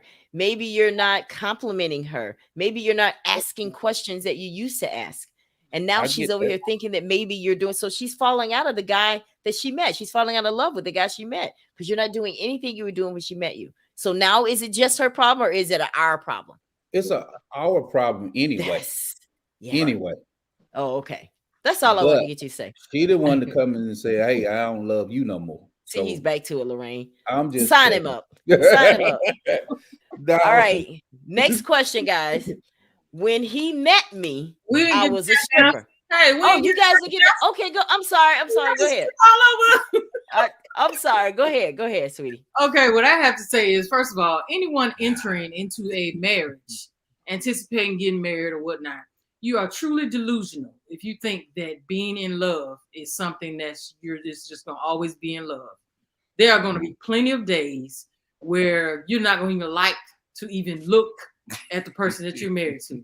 I mean, people, they could be walking out of the bathroom, you just roll your eyes and ugh. I mean, you're gonna have days like that. Now, it has nothing to do with being in love. You know, you married this person because you committed to this person. You want to have a life with this person, build a family with this person. Mm-hmm. Everything's not gonna be always cookies and cream. You know, you're gonna have those times where, oh, you just lovey-dovey, hugging, kissing all the time, and sometimes you just be like blah. You know, you just might have a blah day. It's like, you know, it's like you be happy if they're at work all day and you don't even have to see them. I mean, that's just life. That's the truth, and that's something both of us are honest about. And we can converse about things like that because I mean that's how both of us, you know, we both go through that, and that's just how it is. But he's my best friend. I love him to death, and we always gonna be together. So, I mean, that's life. You're not gonna always be head over heels in love with somebody. Do you agree with that, John? You're smiling. Is she right? Yeah, I think she is right. You know, that assumption or you thinking that somebody's gonna always have butterflies in your stomach when they see you. I think a relationship should be based off of friendship. Mm-hmm. I think you should be friends with that person above everything else. Because that's one thing about us. We enjoy one another no matter what we're doing. And it's not based off I can't live without you. It's not based off me singing Michael Jackson Butterflies every day. It's not based off that. Right. Okay. And I don't. It's like she said. If you go into a marriage thinking that you're gonna have that teenage lovey-dovey feeling all day, every day, and when you don't have that feeling, you think that the marriage is over, then you got a real problem. Yeah. Right. Good point. I hope you guys are getting something out of this. If you're just tuning into the Ella Johnson Show, it's anything goes tonight in relationships, and it's just we're gonna talk about it all. Next question. You guys ready for this one? This one's gonna be for you, Scott. When we met, I was a stripper. And now he wants me to change and become a 9-to-5 kind of woman. What should I do? She should change and become a 9-to-5. Okay. I mean, you want to get married? You know? No, they're already married. Oh, they already married. Yeah, they're married, and she's a stripper. Now he wants her to change. Now he's changing. I guess maybe his boys probably went to the club and saw her. And now he's a little intimidated. Now he wants her to change that lifestyle and become a 9-to-5. Why can't you just go get a regular job? Well, what should she do? I think she should eventually work on getting a 9-to-5 because you can't strip forever. You know, eventually work on it. But he shouldn't expect her to quit right away. It should be an eventual move because he married her in the strip club. So ain't no need of him thinking that she should quit right now. Okay. But she should be working towards getting out and getting something to do different than stripping because it's not a profession you're going to do when you're 60, I don't think. I don't know now. You just never know. All right, Lorraine, what do you think about that? I don't think it's fair. I don't think it's fair that he would want to flip the script. Now, it happens because people do grow and evolve in relationships in life. And honestly, I think this is probably, and I'm just speculating as an outsider looking in, this may be one of those scenarios that's similar to the Megan Good, Devon Franklin debacle, if you will. Right. I just believe that, he knew who she was. I think she wanted to be married. She thought, thought he was a great guy, great catch. Who wouldn't want to be, you know, that it's almost like a built-in security. This man loves God. He's fine. I mean, he loves God. He seems to be charismatic and cool, and who wouldn't want this type of guy? So let me become whatever it is that you would want, and I'll try to fit into that role. But ultimately, who I am is eventually going to surface, and that may not be good for him. So I think that's just unfair. You marry somebody, they're in the strip club, that's a conversation. So he should let her keep stripping. Well, I don't think it's a let situation because she's gonna do what she's grown. I think it's just not fair though that you would maybe not even have those conversations before we get married. What I'm doing. This is what I'm doing. Maybe ask me in 10 years, do you think this is something you're gonna do? You're gonna want, what I'm saying? Yep. What other things are you interested in? Yeah. But that's what Marie said too. Yeah. She said he should have dealt with that beforehand. I agree. Totally. Yeah. John and Charity, should she keep stripping? Should he go and let her keep stripping, or should she stop? She wouldn't have a choice whether or not she kept stripping. That's why I would have left her in the strip club. I mean, you got to be a special woman to make me want to bring you home from the strip club and make you my wife. None of us are virgins here. Somebody else have all seen our wives or husband body, but I'm not gonna deal with Scott being able to go down there at 9:30 tonight and look at you. Nah. Oh, she was doing it tonight. That's messed up right there. Now you messed that's also where communication comes in again, because how do you reach a point to where you have married someone and this is not a discussion that you all have had? Exactly. Things are going to change down the line. People look at the now, what's going on now. Oh, I'm in love with her and we're going to get married. They don't talk about, it's the same thing with if you have, if you have a couple that neither one of them has kids and they get married, and down the line, maybe 2-3 years down the line, one of them wants to have kids, but the other one still doesn't want to. This is conversations that need to be had before you enter into a marriage with people. People are just getting married like it's preach. People just get married like it's just walk in the park, and then you go through a lot to try to get divorced. Now, Charity just said a mouthful. Then there are so many questions that we spend more time planning a wedding than we do working on the marriage and making sure that we're the right fit for one another. Beautiful wedding, and then a year later you're divorced. So these are things that should be talked about before you get in the bed and fall in love and all that kind of stuff. Find out if they want kids. Find out how many kids. Find out what their career goals are. Find out if they have any career goals. Find out if they want to strip forever till they're 60. Because there's gonna be a senior stripping. I'm telling you, times are gonna go there, Lorraine. I'm just saying, senior stripping. I don't know. That might be a business idea. Yeah, no. Okay. So here's the next question. You guys ready? My mother-in-law is always coming to our house. She even showed up one time while we were having sex. Should I ask him to set boundaries? You kind of froze. Okay, let me say it again. My mother-in-law is always coming to our house. She even showed up one time while we were having sex. Should I ask him to set boundaries?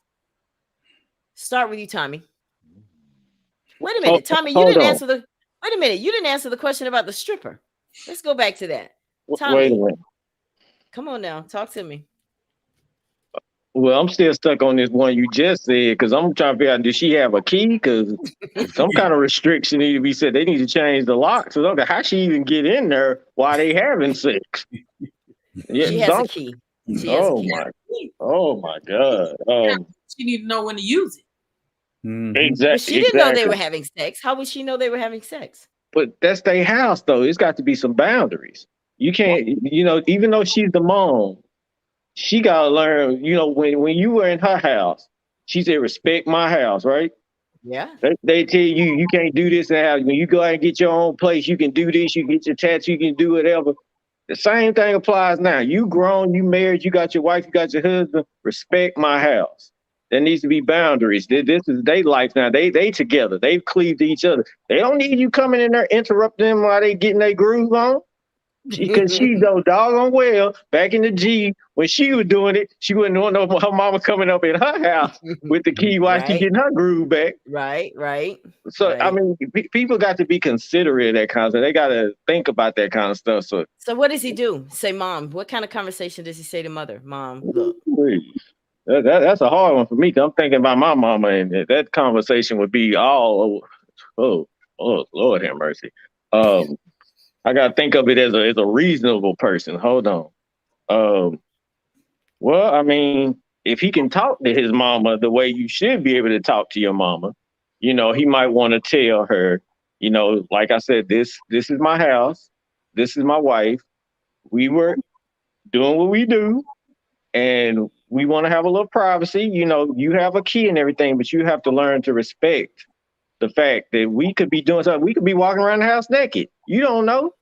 But you just coming up in people's house, going through the refrigerator and watching soap operas and stuff. You can't do that kind of stuff. So just let her know, Mama, if you're gonna come over, please just call first, or so we can let you know, it's okay to come over, But she just can't invite herself into your house. Right. There has to be some kind of boundaries because, like I said, when there's not any boundaries, that's not going to work. That's going to cause conflict between you and your significant other. Absolutely. And that's where we have to keep that family unit together, Scott. That's why sometimes you might have to put Mom in her place, Scott. Why do I keep saying you? Do you agree? I have no problem with putting in a place. That's okay. You guys. What about you, John? She need to call before she come. Yeah, that's what I think. Call first. Hey, you guys at home? It's simple. What's my man's name? Williams from Texas. I wouldn't even go through all that with him, man. I would just say, hey, Mom, you need to call before you come over here. I mean, like, it just be short simple and quick, as that. Short and quick. I just tell her she got to call before she come. Right. Now, Tommy, did you want to answer the stripper question first before I get everybody else's answer on this one? Can you give me that one again? When I was a stripper, when he met me, I was a stripper, and now he wants me to change and become a 9 to 5. What should I do? Should she stop stripping just because he asked her to? No, she shouldn't because he asked her to. Like Charity said, this is a conversation you're supposed to have before you put that ring on it.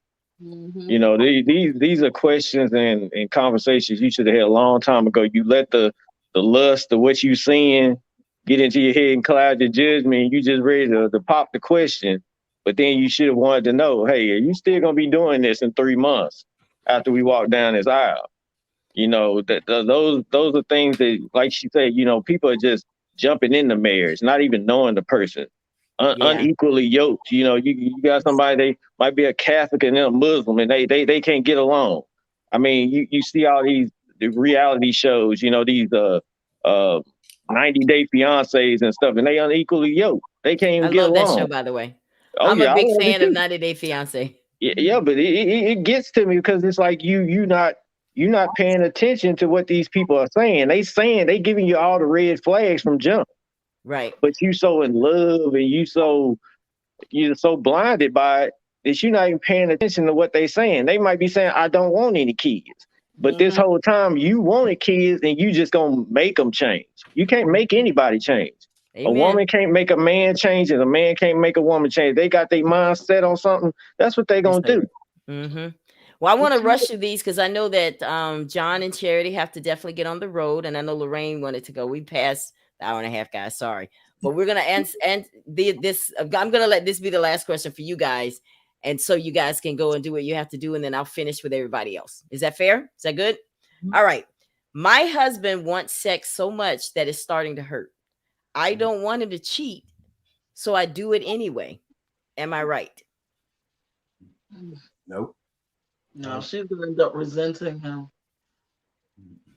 I mean, I didn't want to physically hurt my wife. Mm-hmm. That's where all that communication comes in that we talk about. She has to tell him that. Why would I want to do something to her that's hurting her? True. Charity, you agree? Yep. One. Tommy. Yeah, rough. Okay. All right. I have some different things over here. Mama, call before you come. Do not enter unless you're told to come in. That's a good point. If you come, don't just use the key. That is for like if you guys are out of town. That's what that key should be for. And Marie says communication. So if you guys definitely want to go ahead and go now, I'll finish with me, Tommy, and Scott, Lorraine, and John. I know you guys y'all had to go. So All right. Thank you so much. yes, I've enjoyed you guys, but we're gonna keep talking, Tommy and Scott. You guys good? All right. Yeah. Enjoy you. All right. Thank you. Y'all have a safe trip. Okay. All right. Bye bye. All right. Thank you. All right. Okay, guys. So, ooh, let's do it like this. There we go. So we can see. That's better. See the mole on my nose. Right? What did you do that? What? You can't hear? It's distorted. Oh, it's distorted. Okay. I don't know what it's doing. So, can you hear me now? I can hear you, but it's still distorted. I can Okay, hear I it don't. fine. Yeah, I don't know. All right, guys. So let's go to the next question. Y'all ready? Mm-hmm. All right. My husband wants me to have anal sex with him. I know the married bed is undefiled, but I've heard it hurts, and this feels unnatural. Will he possibly cheat on me if I don't do it? He shouldn't. I put it like that. He shouldn't cheat on her. How does a man convince a woman to do sex that she doesn't want to do? Or should he try to convince her? Oh, baby, this is what everybody's doing. You know, why not? Let's try it. I mean, I want to know what it feels like. I hear my boys talking about it. And I want to know because that feeling is not going to go away, Scott, right? No, it's not. It's not going to go away. So you got to deal with it. And somebody's got to give. Either you're going to say, all right, well, I don't want it anymore. Or she's going to say, okay, I'll try it. What works to keep your marriage together if that were the scenario? I think he has to leave it alone until she's ready. And if she's never get ready, you never get a chance to experience it. So, and I think those are the compromises you make when you get married. I agree. Men, so listen, and we're talking about this because, like I said, we're talking about everything tonight because there are some men watching this broadcast and you've thought about that and you've even had a conversation and your wife has probably said, boy, listen, I'm not trying to hear that, you know, and it's because she's scared. It feels a little unnatural, I'm sure, to her. And, you know, she just doesn't want to be hurt during sex. So she shuts down on that. So you have to make a decision. Whatever you decide, don't cheat, but you have to make a decision whether you're going to stay with her and just give her time. Maybe she'll change her mind or get over it. Tommy, what do you think? Do I need to ask the question again? Yes, ma'am. Can you hear me now? I can hear you. Am I distorted still? Nah, you straight. I had to get out and come back in. Oh, that wasn't nothing but the devil, wasn't it? Yeah, you know. All right. So my husband wants me to have anal sex with him. I know the married bed is undefiled, but I've heard it hurts and this feels unnatural. Will he possibly cheat on me if I don't do it? So, should she consider it because her husband wants it, or should the husband get over it if she doesn't? That should definitely not be something that's forced. Everything should always be considered on both ends. You know, it should always be a compromise.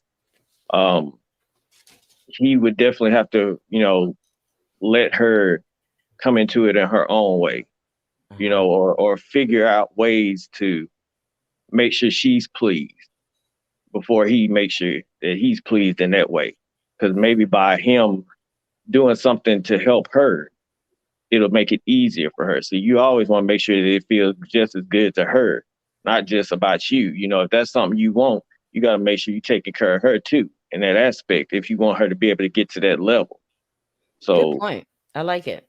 Yeah, I just feel like that's something, you know, they need to work out together, but don't force the issue. Just let it come about. Yeah, and don't let it be an argument. That should never. I think that when it comes to arguing about sex, I think that's a dangerous place to be in a marriage.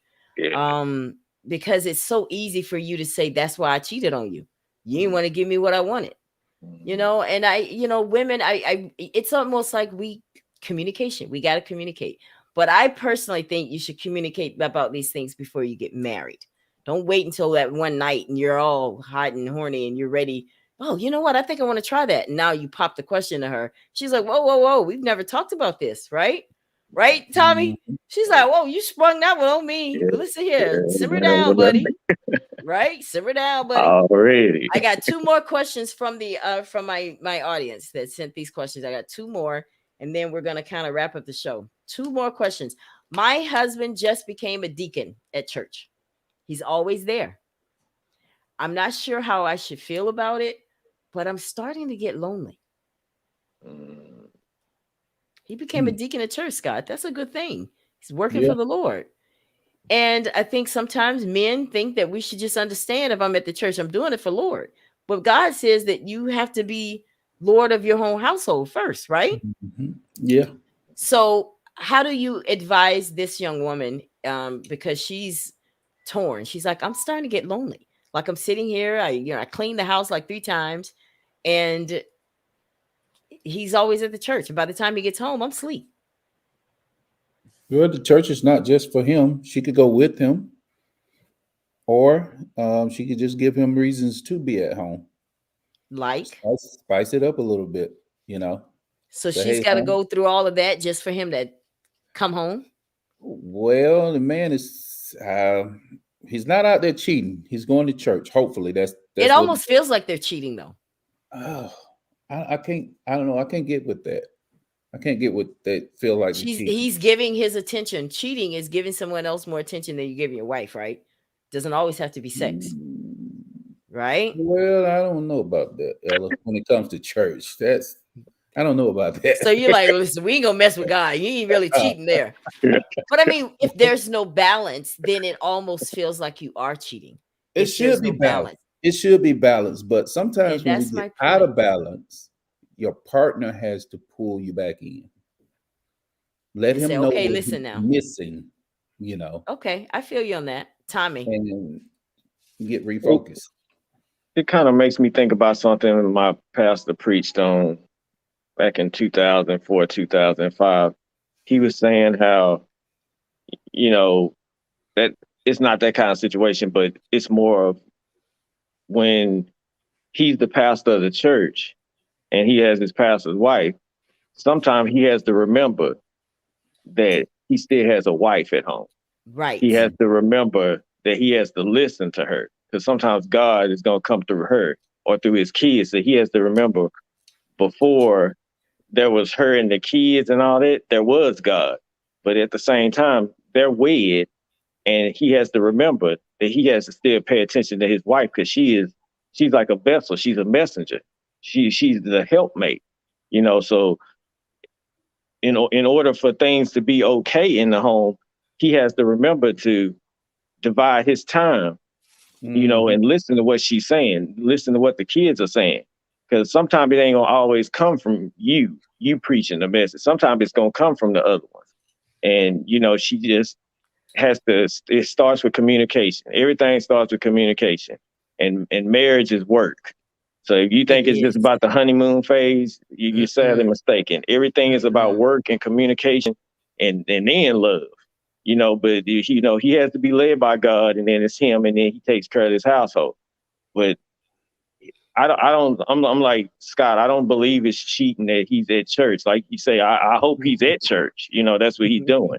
I have no reason to not believe cheating, that. If she's not getting what a wife deserves, which is your time, your attention, whatever you're doing that's taking you away from me, a woman feels like you're cheating with it. Now, we know he's not necessarily physically cheating with God. We know that. Yeah. You're cheating me of my time, is what I'm trying to say. He's gonna definitely have to invite her in. You have to invite her in, and then she needs to invite you in. He made this instance about if your husband isn't going to church with you and you going to church, because most of the time God can speak to a woman better than he can speak to a man. True Most of that. the time he can bring her in and she gonna come to the church and she's in there and she's dedicated and everything. Sometimes God, we're a little bit more hard headed. So God have to kind of work on us a little bit. So if you want him to come, sometimes stay at home with him on that Sunday and watch that football game with him. See what he's into. And then eventually, after he done seen that you interested in him, and then when you go to church, what if that brother start going in there with you? Because he's interested in what you're doing because you kind of broken down some barriers. You kind of Right. built on some other things. So, if he's going to church too much, go in there and see what he's doing. Go in there and spend time with him, see what's piquing his interest and talk to him and discuss it. And then when y'all get home, you discuss the things that you want to discuss. It has to be a 50-50 give or take thing. Right. So y'all got to Totally work agree. on that and communicate together. All right, y'all ready for the last question? Uh-oh. This is a good one. All right. My husband cheated on me, and I'm aware of it. I asked him to leave her alone, but he won't. Should I go to the woman and ask her to leave my husband alone? No. Mess around and get whooped. No, your problem is with your husband, not with I cannot your believe you said that. Okay, wait a minute. You said she's gonna mess around and get whooped by the as other if- woman. I understand that, but that's almost as if you're saying you asked for it. Well, her problem is not with the other woman; it's with her husband. I agree. So, But if she's I trying to take get it to stop. She's trying to look. I don't care who I have to get through. I just want this affair to end. No, it's just going to be another one. If he's not ready to stop cheating, it's just going to be another one. You might run that one off, but he's going to go get another one. So Good your point. problem is with your husband, not the other woman. Okay, but she can't get him to stop. She gonna live with it, or she gonna get a divorce. One of the two. Dang. So is it that easy? Like, why would he not leave her? If your wife comes, okay, let's put you in this position. I know this would never happen, so this is definitely a hypothetical. Let's say you cheated on your wife, and okay, I know it was wrong, but you keep doing it. You keep seeing her, you keep texting. You may not be over there as much, but you can't quite let it go. And your wife comes, you say, Scott, listen, it's gonna be either me or her. You're gonna have to let this thing go, this fantasy you had with this woman, or me and the kids out. What do you do? I mean, it depends on what that guy want. If he want to be with his wife, he gonna stop. If she don't, he gonna go be with the other woman. I mean, it's not hard. I mean, it might be hard to do, but it's not complicated. You got one or two choices: to stay with your wife or go be with that woman. But I don't think it's never a woman or a man's place to address the other somebody person that despises cheating with. Now, if you up in my house, that's a different story if I catch you in my house. But outside of my house, I don't have nothing to say to that man. That's true. She is the one that allowing him to do this to her. Good point. Tommy, that's good. Those are very interesting points, Scott. Tommy, what do you think? Should she, if she can't get her husband to leave the woman alone, should she go and try to tell the woman to leave her husband alone? Yes or no? I don't believe so. That's why I say confrontation. Go and trying to confront somebody. That's asking for trouble. That's why I say, we as people, we need to learn how to communicate. We need to learn how to get help. If something's going on with him and you've spoken with him, seek counseling, seek therapy. I don't know why we so afraid to talk to people. If we learn how to talk to people, we learn how to talk to each other. So it's like, if he's having this issue, go in there and see that counselor, do what you have to do. Go in there and see the church counselor. Go in there and see whatever counselor, psychiatrist, whoever you have to go see, and try to work on it. And if it's not working, then that's when you have the choice. Am I going to stick it out? Am I going to ride it out? Or am I going to leave?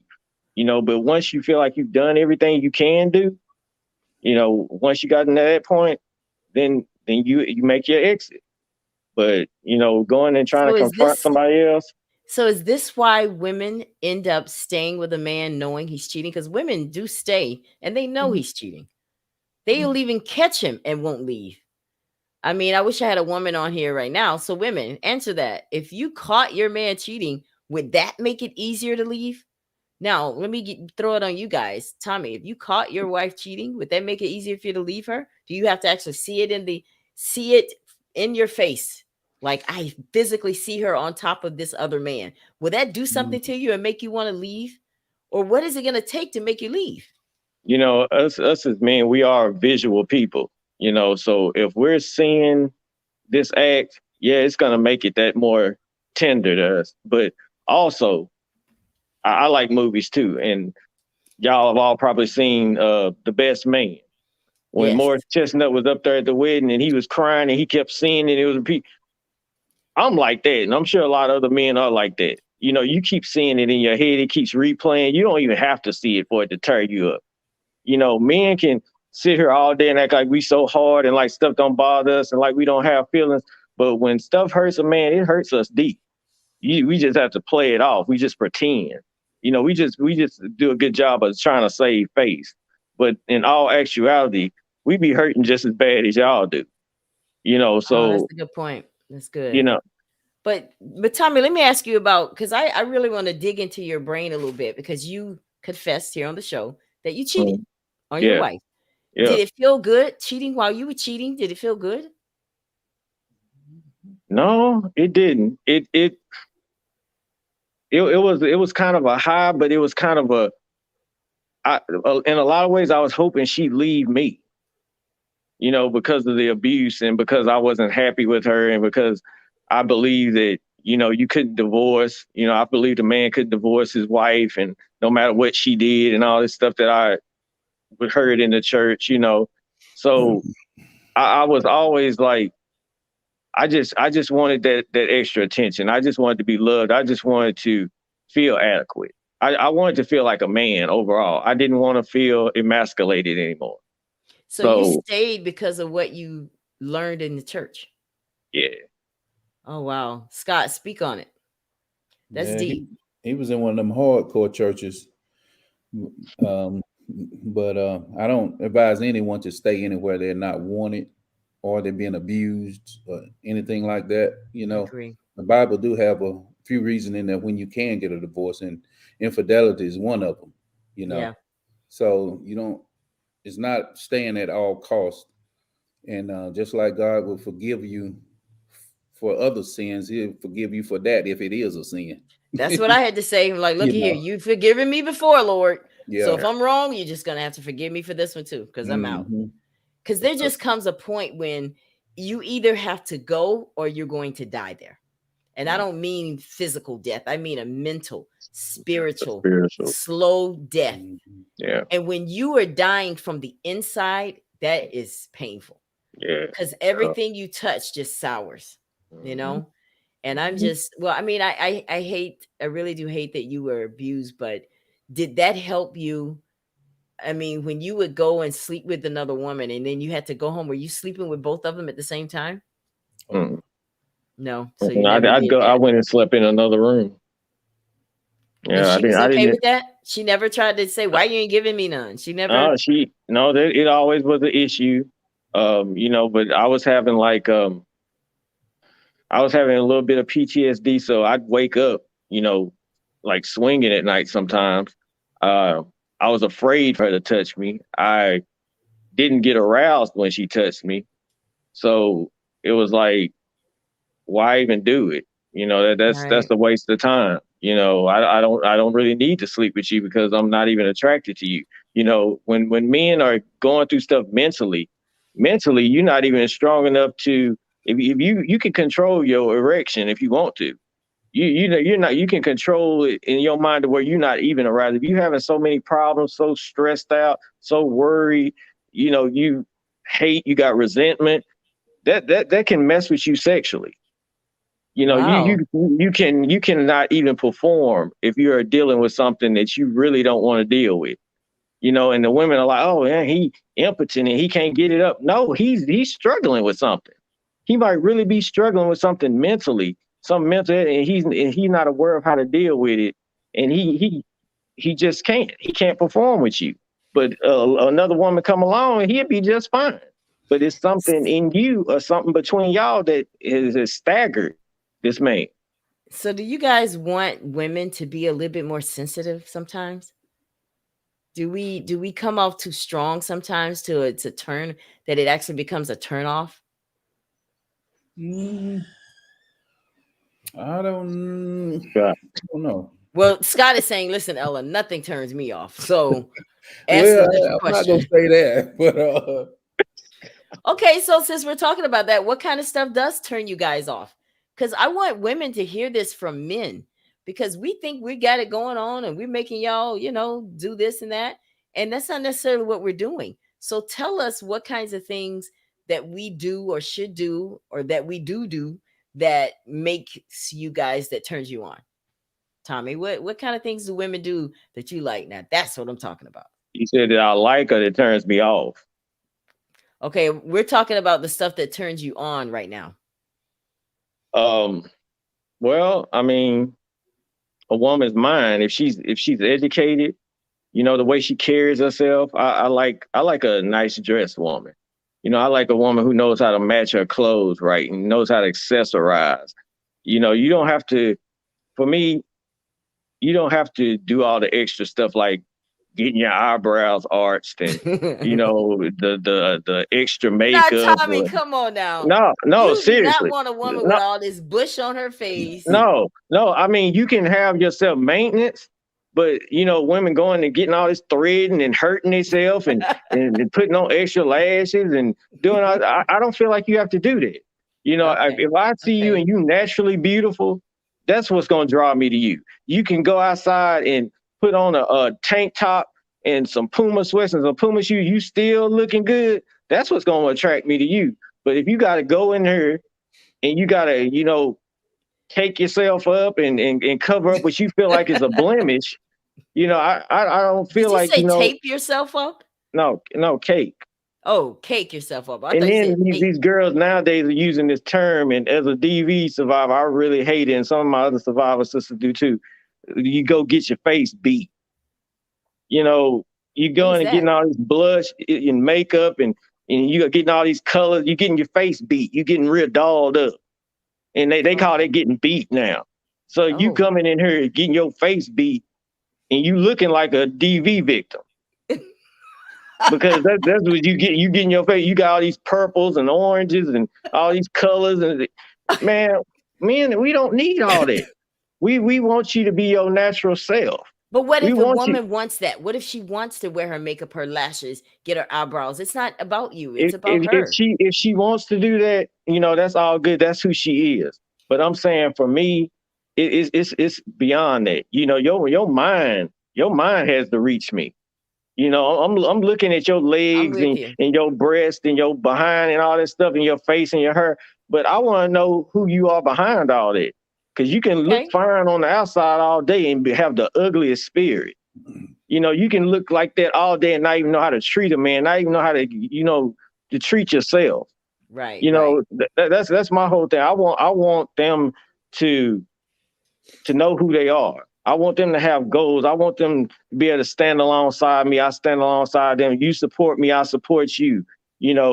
It has to be compromises. It has to be understanding. It has to be communication.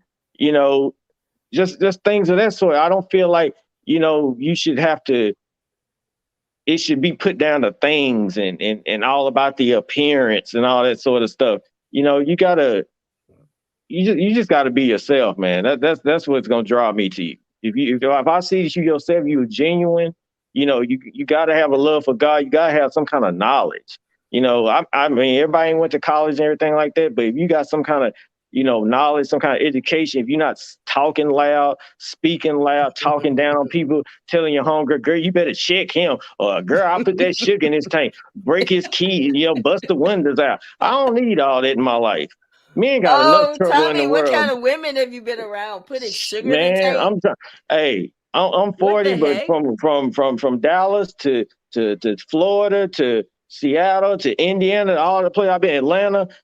it's certain type of women that I've seen out here. You got these ones that you can bring home to mama, and then you got these ones you like, what the hell was I thinking?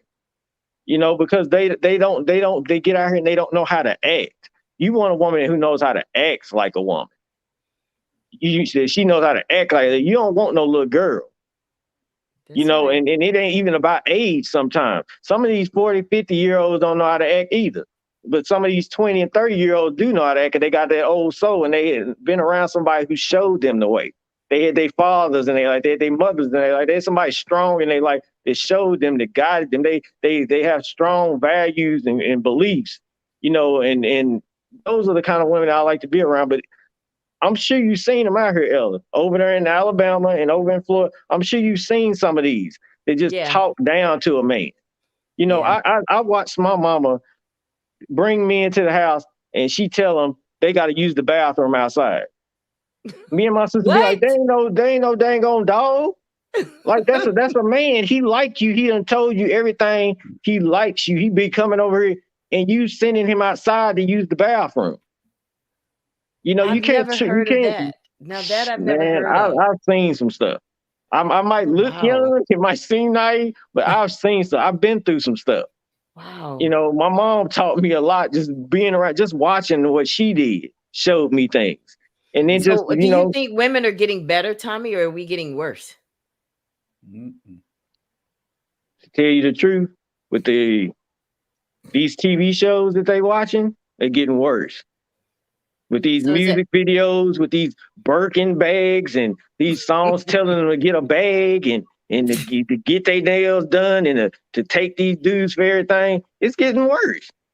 It's getting worse. They getting more disrespectful. They getting out of hand. They don't know how to act like a lady. You know, these music videos, all these girls look the same on these music videos. Back when I was listening to rap music and stuff, the girls were different. Missy Elliott and all them, they were different type of MCs. MC Light and Queen Latifah. Right. Them was female MCs.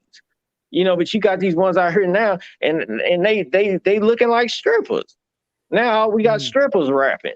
But now you got these women that say, this is how I express myself. This is what I want to wear. You don't have to look.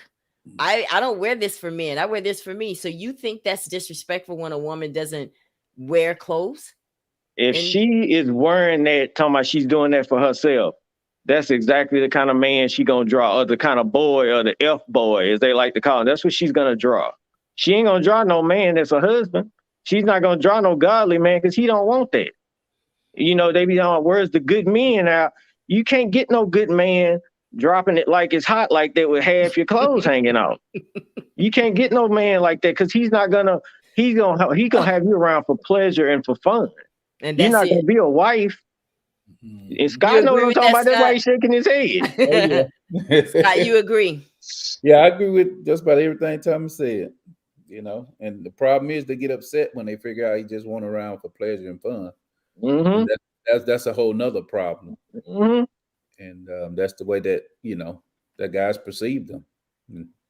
Wow, that was a mouthful, Tommy. That was good though, because I couldn't stop you because I'm like, you know what, I do see it in social media, and you know we're not judging because we're all women, and I just don't want to judge another woman. That's just not what. Because I think that we all, especially the older women, we have to sit in a position where we have to teach, you know? And when you teach, you have a better chance of reaching people. But that's why I want to ask a man, don't take it from me, because I don't want you like that. So this man does, and he's telling you what they like. And these are educated men that we're talking to. So if we want to pull these kind, this is what they're looking for. Now, could you ever have a woman like that as a one night stand, but never be serious with her? Would you even do that? You asking me or Scott? Well, Scott's married. Oh, so we're gonna let him stay married. So, Scott, you want to answer this, or you want me to? It doesn't matter, but I mean, like that's the vibe you give off is going to be what you get. You know. So if you're dressing like you want to get paid, you're gonna be a one night stand. Point blank. Okay, guys, listen, ladies, it didn't come from me. This came from men. And I like what Wanda said. Wanda says, have her for a good time, not a long time. And that was good. That's what it's gonna be. That's pretty good there, Wanda. Thank you, thank you, thank you. And Felicia says, I'm not judging anyone, but Tommy spoke 100 on everything. There you go, Tommy. All right, guys. I know it's late, but I've enjoyed this conversation. Because I mean, I wanted to know what you guys, what is a turn off? I really want to know that before we get out of here. Because we talked about what turns you on. A woman that takes care of herself. You don't have to be, you could be natural. What is something that you totally despise when it comes to your wife or your girlfriend that you're like, that's a turn off? Listen, that you're not gonna get me in bed with that. What is a turn off? Start with you, Tommy. What's a turn off? Because men can be turned. I'm just talking while you're thinking. Men can be turned off too, guys. It takes a little bit more than booty and tits to make a guy say, yeah, I want to hit that. It takes a little bit more. So what is it, Tommy, that turns you off with a woman when it comes time to go to the bedroom? Just the way I perceive her, the way she talks to me, the words that she uses, her actions, her ways. If it's like I said, if it's a bunch of loud talking and yelling and I mean, I know, people have to express themselves, and I'm not judging, but when, you all this and all these with the hands and the necks and all this stuff, Are women still doing that? I know back all in... this. Yeah, they still doing it. Really? Oh, yeah. wow. I got friends and cousins that do it. And, I talk about this kind of stuff with my sister all the time, because we were talking about we wanted to do some kind of podcast to like talk about the real stuff. And it's just, you don't want to be, you got to watch how you perceive. If you go into the bedroom and we in the mood, we got our words and our talk, but how are you bringing me to the bedroom? What kind of things are you saying and doing? How are your actions? Don't just straight disrespect no man. At the end of the day, he still want to be a man in the bedroom too. I totally agree with that. I don't believe in disrespecting a man. Yeah, don't come in there running the show. Yeah, come in there trying to run the show, But I thought you guys liked aggressive women in the bedroom. Scott, no? Yeah? It depends on the mood. Yeah. You can have a variety of stuff. What if she comes in there with the belts, Tommy? No, with the who? You said with a belt? Shoot, man, you better get on like you been spit on. You ain't whooping me. Shoot, I ain't had no whooping in years. But Tommy, she's thinking this is a sexual thing. Like, Man, I be done hit a flashback and took off running, thinking you got grandma's switch, thinking you got that ironing cord trying to whoop me. Water hose. We got whooped with all that stuff back in the 80s and 90s. You see, I'm old school. You ain't gonna whoop me and have me get no flashback. I be thinking I'm in the Vietnam War. Who whooping me? Why she? Man, I be I'm 40. I don't do that kind of stuff. Dude. But Tommy, last week we talked about, oh my gosh. Last week we talked about on the show, not last week, but 2 weeks ago, we talked about where men like to choke a woman during sex. Man. Man. I heard a friend talking about that. I said, girl, you gonna be dead in that bed and that man strangle you. Somebody orgasm. No, the hell it don't. That's gonna be your last one. You going to OG heaven because you done after this. I said, you better stop letting that man choke you. I'm serious. I had a friend that she used to come tell me about everything. I said, man, you better stop that. I said, that man's gonna strangle you and then he ain't gonna be able to resuscitate your tail. You gonna be over there laying cold and then I thought she liked it. Yeah, his butt going to jail and you going to the funeral home. I can't breathe. Man. It's certain places you draw the line, man. I've seen that kind. Safe to say that you're not going that far. Nah, I don't need to choke nobody. If I'm putting it down, you gonna know it. You don't need me. You gonna feel like I'm choking you when I get a hold to you, but I ain't gonna choke you physically. Wow. Yeah. So So what kinds of things wouldn't you do? What other stuff? Because I learned a lot in that show too, that there's so much kinky sex stuff out here that Oh yeah. people are Oh yeah. trying, and they're ending up in Yeah. the ER. Mm-hmm. So, I mean, have you ever had a woman want you to do something that you were like, oh, hell no? Have you ever had that type of moment? I mean, not that I can think of. Everything that we wanted to do was everything. It was all good. We had agreed on it. And like I said, with stuff that they weren't used to, that I was used to. Like I said, you gotta ease them into it. You gotta make sure you please them. Make sure you ease their mind, appease them, so you can do what you gotta do. Yeah. Scott, do you have anything? I already know how you feel about that. Now, Scott, you had me like cracking up 2 weeks ago. We talked about it because he was like, "Man, you mess up and catch a case around here." Yeah, I'm not going to jail. I'm not going to jail. I know that's right. I mean, I am an adventurous person, so I would probably try it one time. No. Okay. Yeah.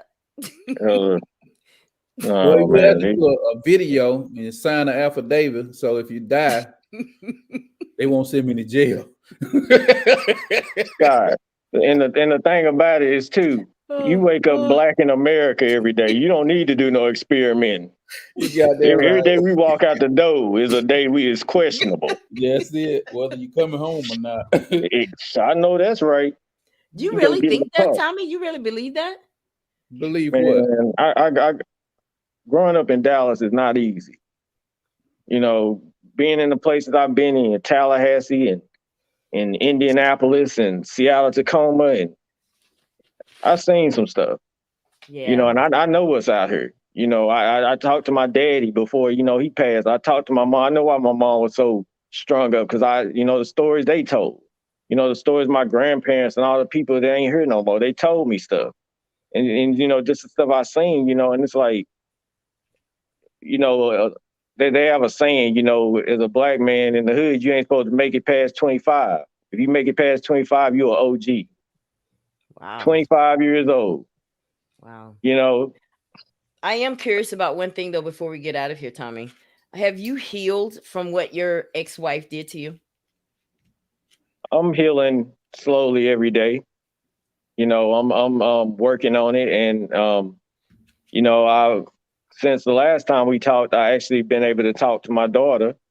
Good. And that's helped a lot. And I actually did talk to her mom. And I've talked to her mom several times, and I told her what I felt, and I told her what I've been going through. And she's seen some of my videos and me being on her and stuff, and I know she didn't completely agree with it, but I told her why I do it and what I feel. And you mean when you did the domestic violence show here on the Ella Johnson show? She saw it? She saw all my shows pretty much. Oh, wow. Because I've been doing this, like I said, since 2016, and my daughter's seen a lot of it, and she don't understand it. But, I'm not doing this to exploit you or hurt you. I'm telling my truth. I'm trying to heal. I'm trying to get other women to get out of this situation. I'm trying to get other men to get out of this situation. I'm also trying to get other women to realize that it's not just them, and that we feel the same way, and that with the women that are friends with these abusers and the family members, you got to start holding them accountable as well. Well, you were very brave to tell your story. That's why I just admire and love you. You and I talk all the time, and I just think you're an incredible person, because it took a lot as a man to come on a show because of all, the things that men say. Because I know you've heard it all. Oh man, how you gonna let this woman beat up on you? How you gonna be? I know you've heard it all. So you can't listen to that, and I'm glad you didn't, and I'm glad you're helping people now with your story. But guys, we're gonna definitely go ahead and get ready to get out of here. But I wanted to, before I go, I wanted to say thank you to some different people. I took different snapshots from my page, people who have supported me, my book. Yeah, that's Sheila. You remember Sheila from the show? My girl. Yeah, she's a survivor. She's a domestic violence survivor. And she was actually the first person to get my book. She got it before I did. And then, I have Darren Gibbs from home. Right. Yes, my home definitely supported. And then this is my sister. This is my sister. I want you guys to look at this picture because you see here on the cover of my book, there's an angel. Well, on the right side, you have one of my sisters from Atlanta, and then the one right to her, that's the sister that passed away, and she's the angel on the book. Okay. Yeah. So my book is dedicated to her, and "Love You More" is one of the phrases she always said. So that's why I titled the book "Love You More." And then we have Anthony Gibbs. He's there. That's my boy, Skinny. Of course, he has the book backwards. Love you though, Skinny. And then, yeah, bless his heart. And then there's Myrtle. And these are just different ones that I pulled off my Facebook page. And then Lois, I pulled these off today before I came live. And then, of course, today, Tarika purchased the book. And so she's there. So I just wanted to share that because I do appreciate when people support me. So I wanted to say that. I know that there's some different people who are going to read my story on Christmas Eve. Listen, that would mean so much to me. If you guys, get a video of you reading my story to your kids or your grandkids on Christmas Eve, their bedtime story before Santa comes, or whichever household you're in. I don't know. I don't talk about the Santa Claus thing. I am Santa Claus, right? I'm not letting this big white man get credit for something I'm doing. No, I'm not going to do that. We've done that enough. Okay, I digress. Let me move on. But anyway, so guys, I want to thank everybody for staying with us. I know the shows can tend to go long sometimes. Tommy, you were a very good sport because I asked you, what time did I ask you about coming on the broadcast? 7 my time, 8 your time. No, I'm saying, what time did I ask you? It was like an hour before it the show was like an started. hour before, yeah. Yeah. And he's here. That's the type of friendships. And have we ever met in person? Not Never. yet, but it's about to happen. Oh, yeah. April 2022. Yeah, I will definitely be in Texas next year for our boy. He was on the show last night, Gene Mason. He's having his album release, and we will definitely be there because I believe in supporting Black business 100%. Scott, do you want to say anything before we get out of here? I'm good, Ella. Well, I appreciate you too, Scott, because you've been here 2 nights in a row.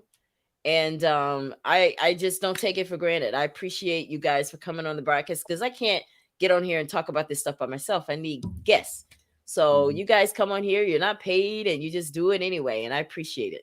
One day I will be able to write you a check. I'll be able to say, you know what, Scott, you remember back in 2020 when you were coming on my shows for free? Well, listen here.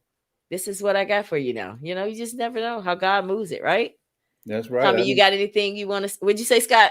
Start sharing this video so they can hurry up and get here. Hey, that's what it takes, brother. That's what it takes.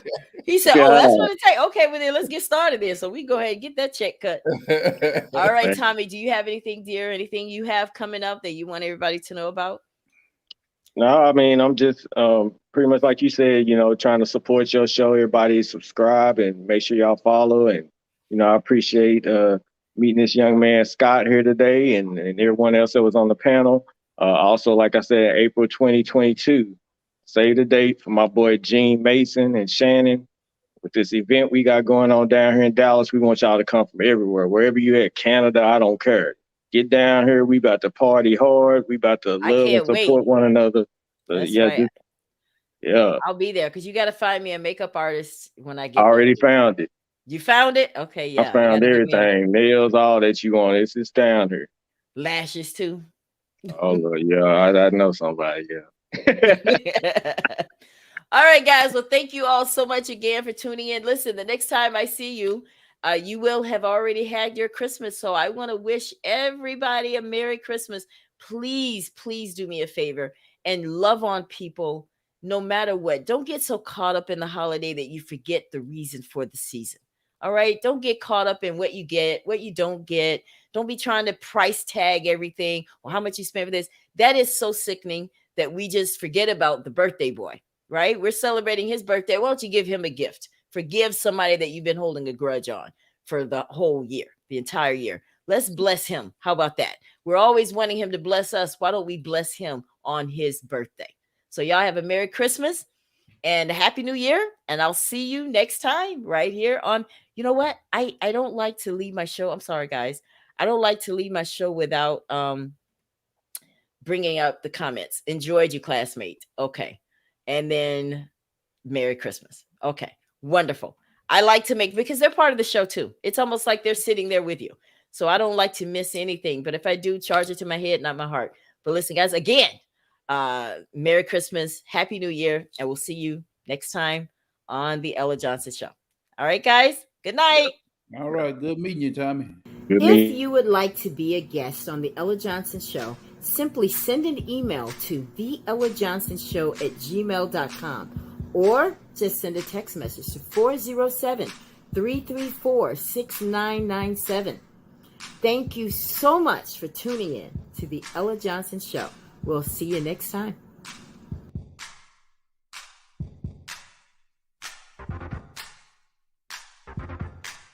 Thanks for tuning in to the Ella Johnson Show.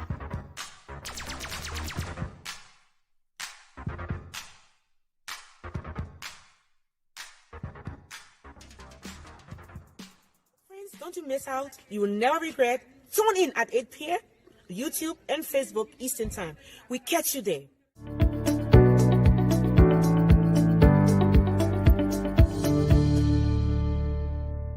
Ella Johnson Show.